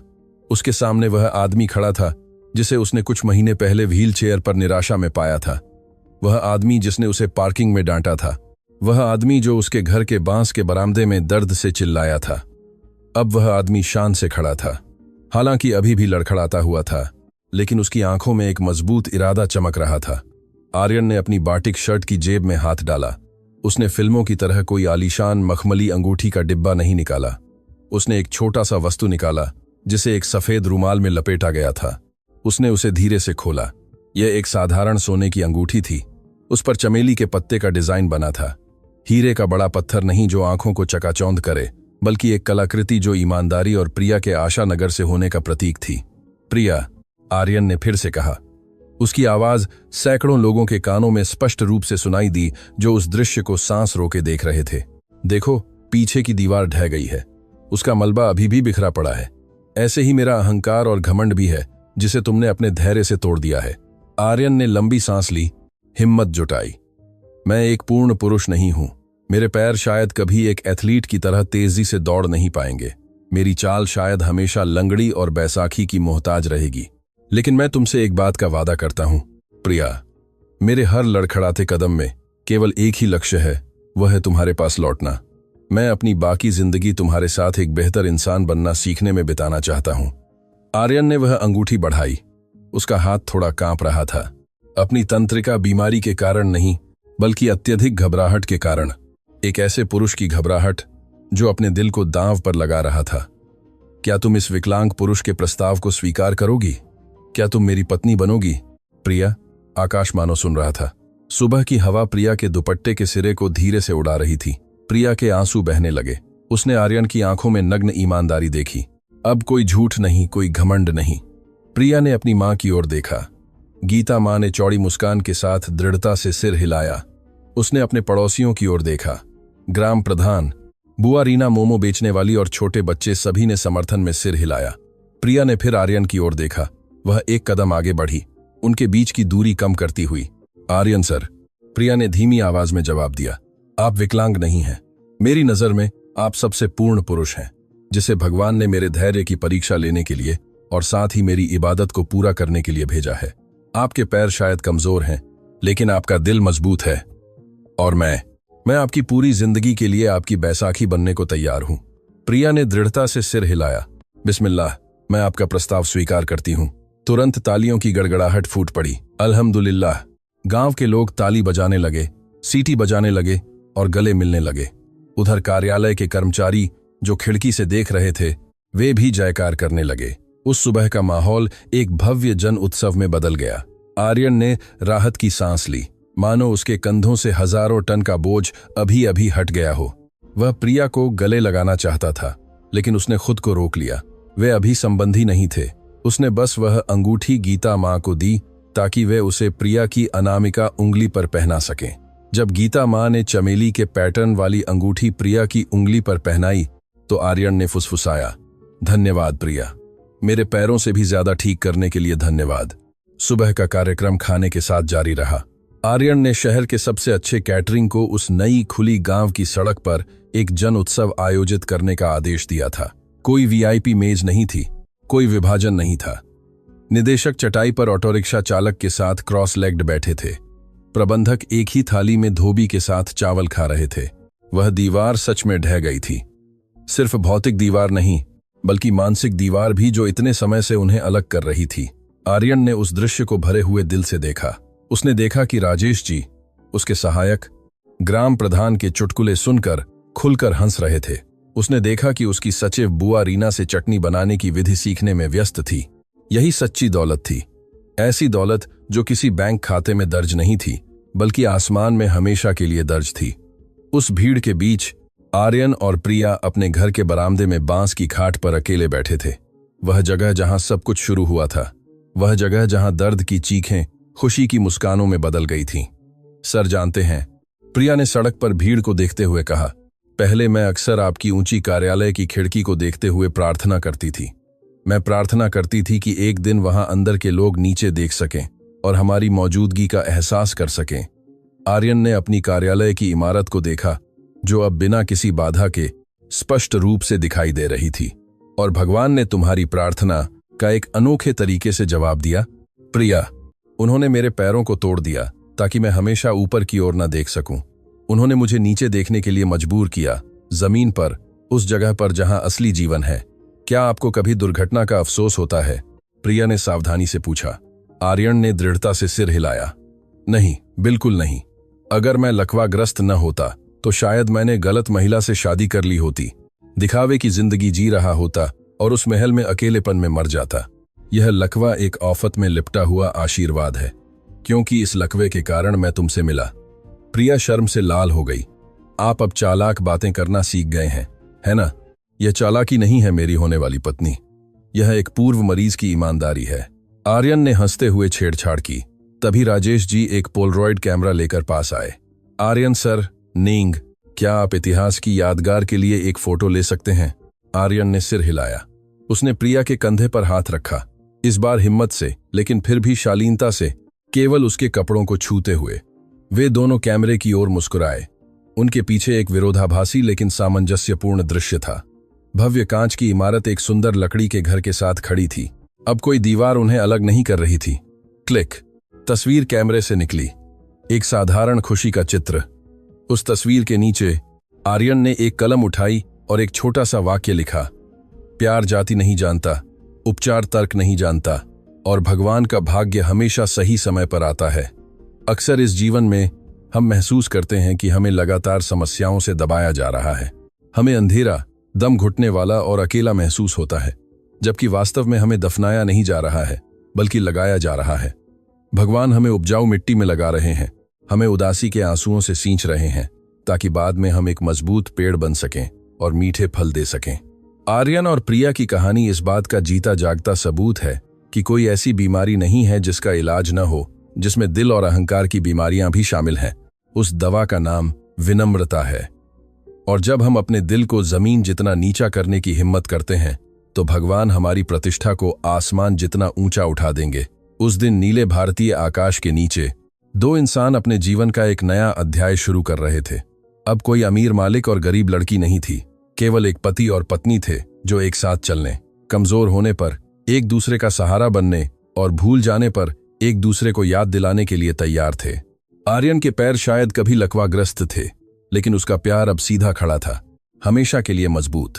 और वह विभाजनकारी दीवार अब एक पुल बन गई थी जो हजारों दिलों को जोड़ती थी, और वे सभी अपने आसपास के उन लोगों से घिरे हुए आशीर्वाद में रहते थे जो उनसे वैसे ही प्यार करते थे जैसे वे थे।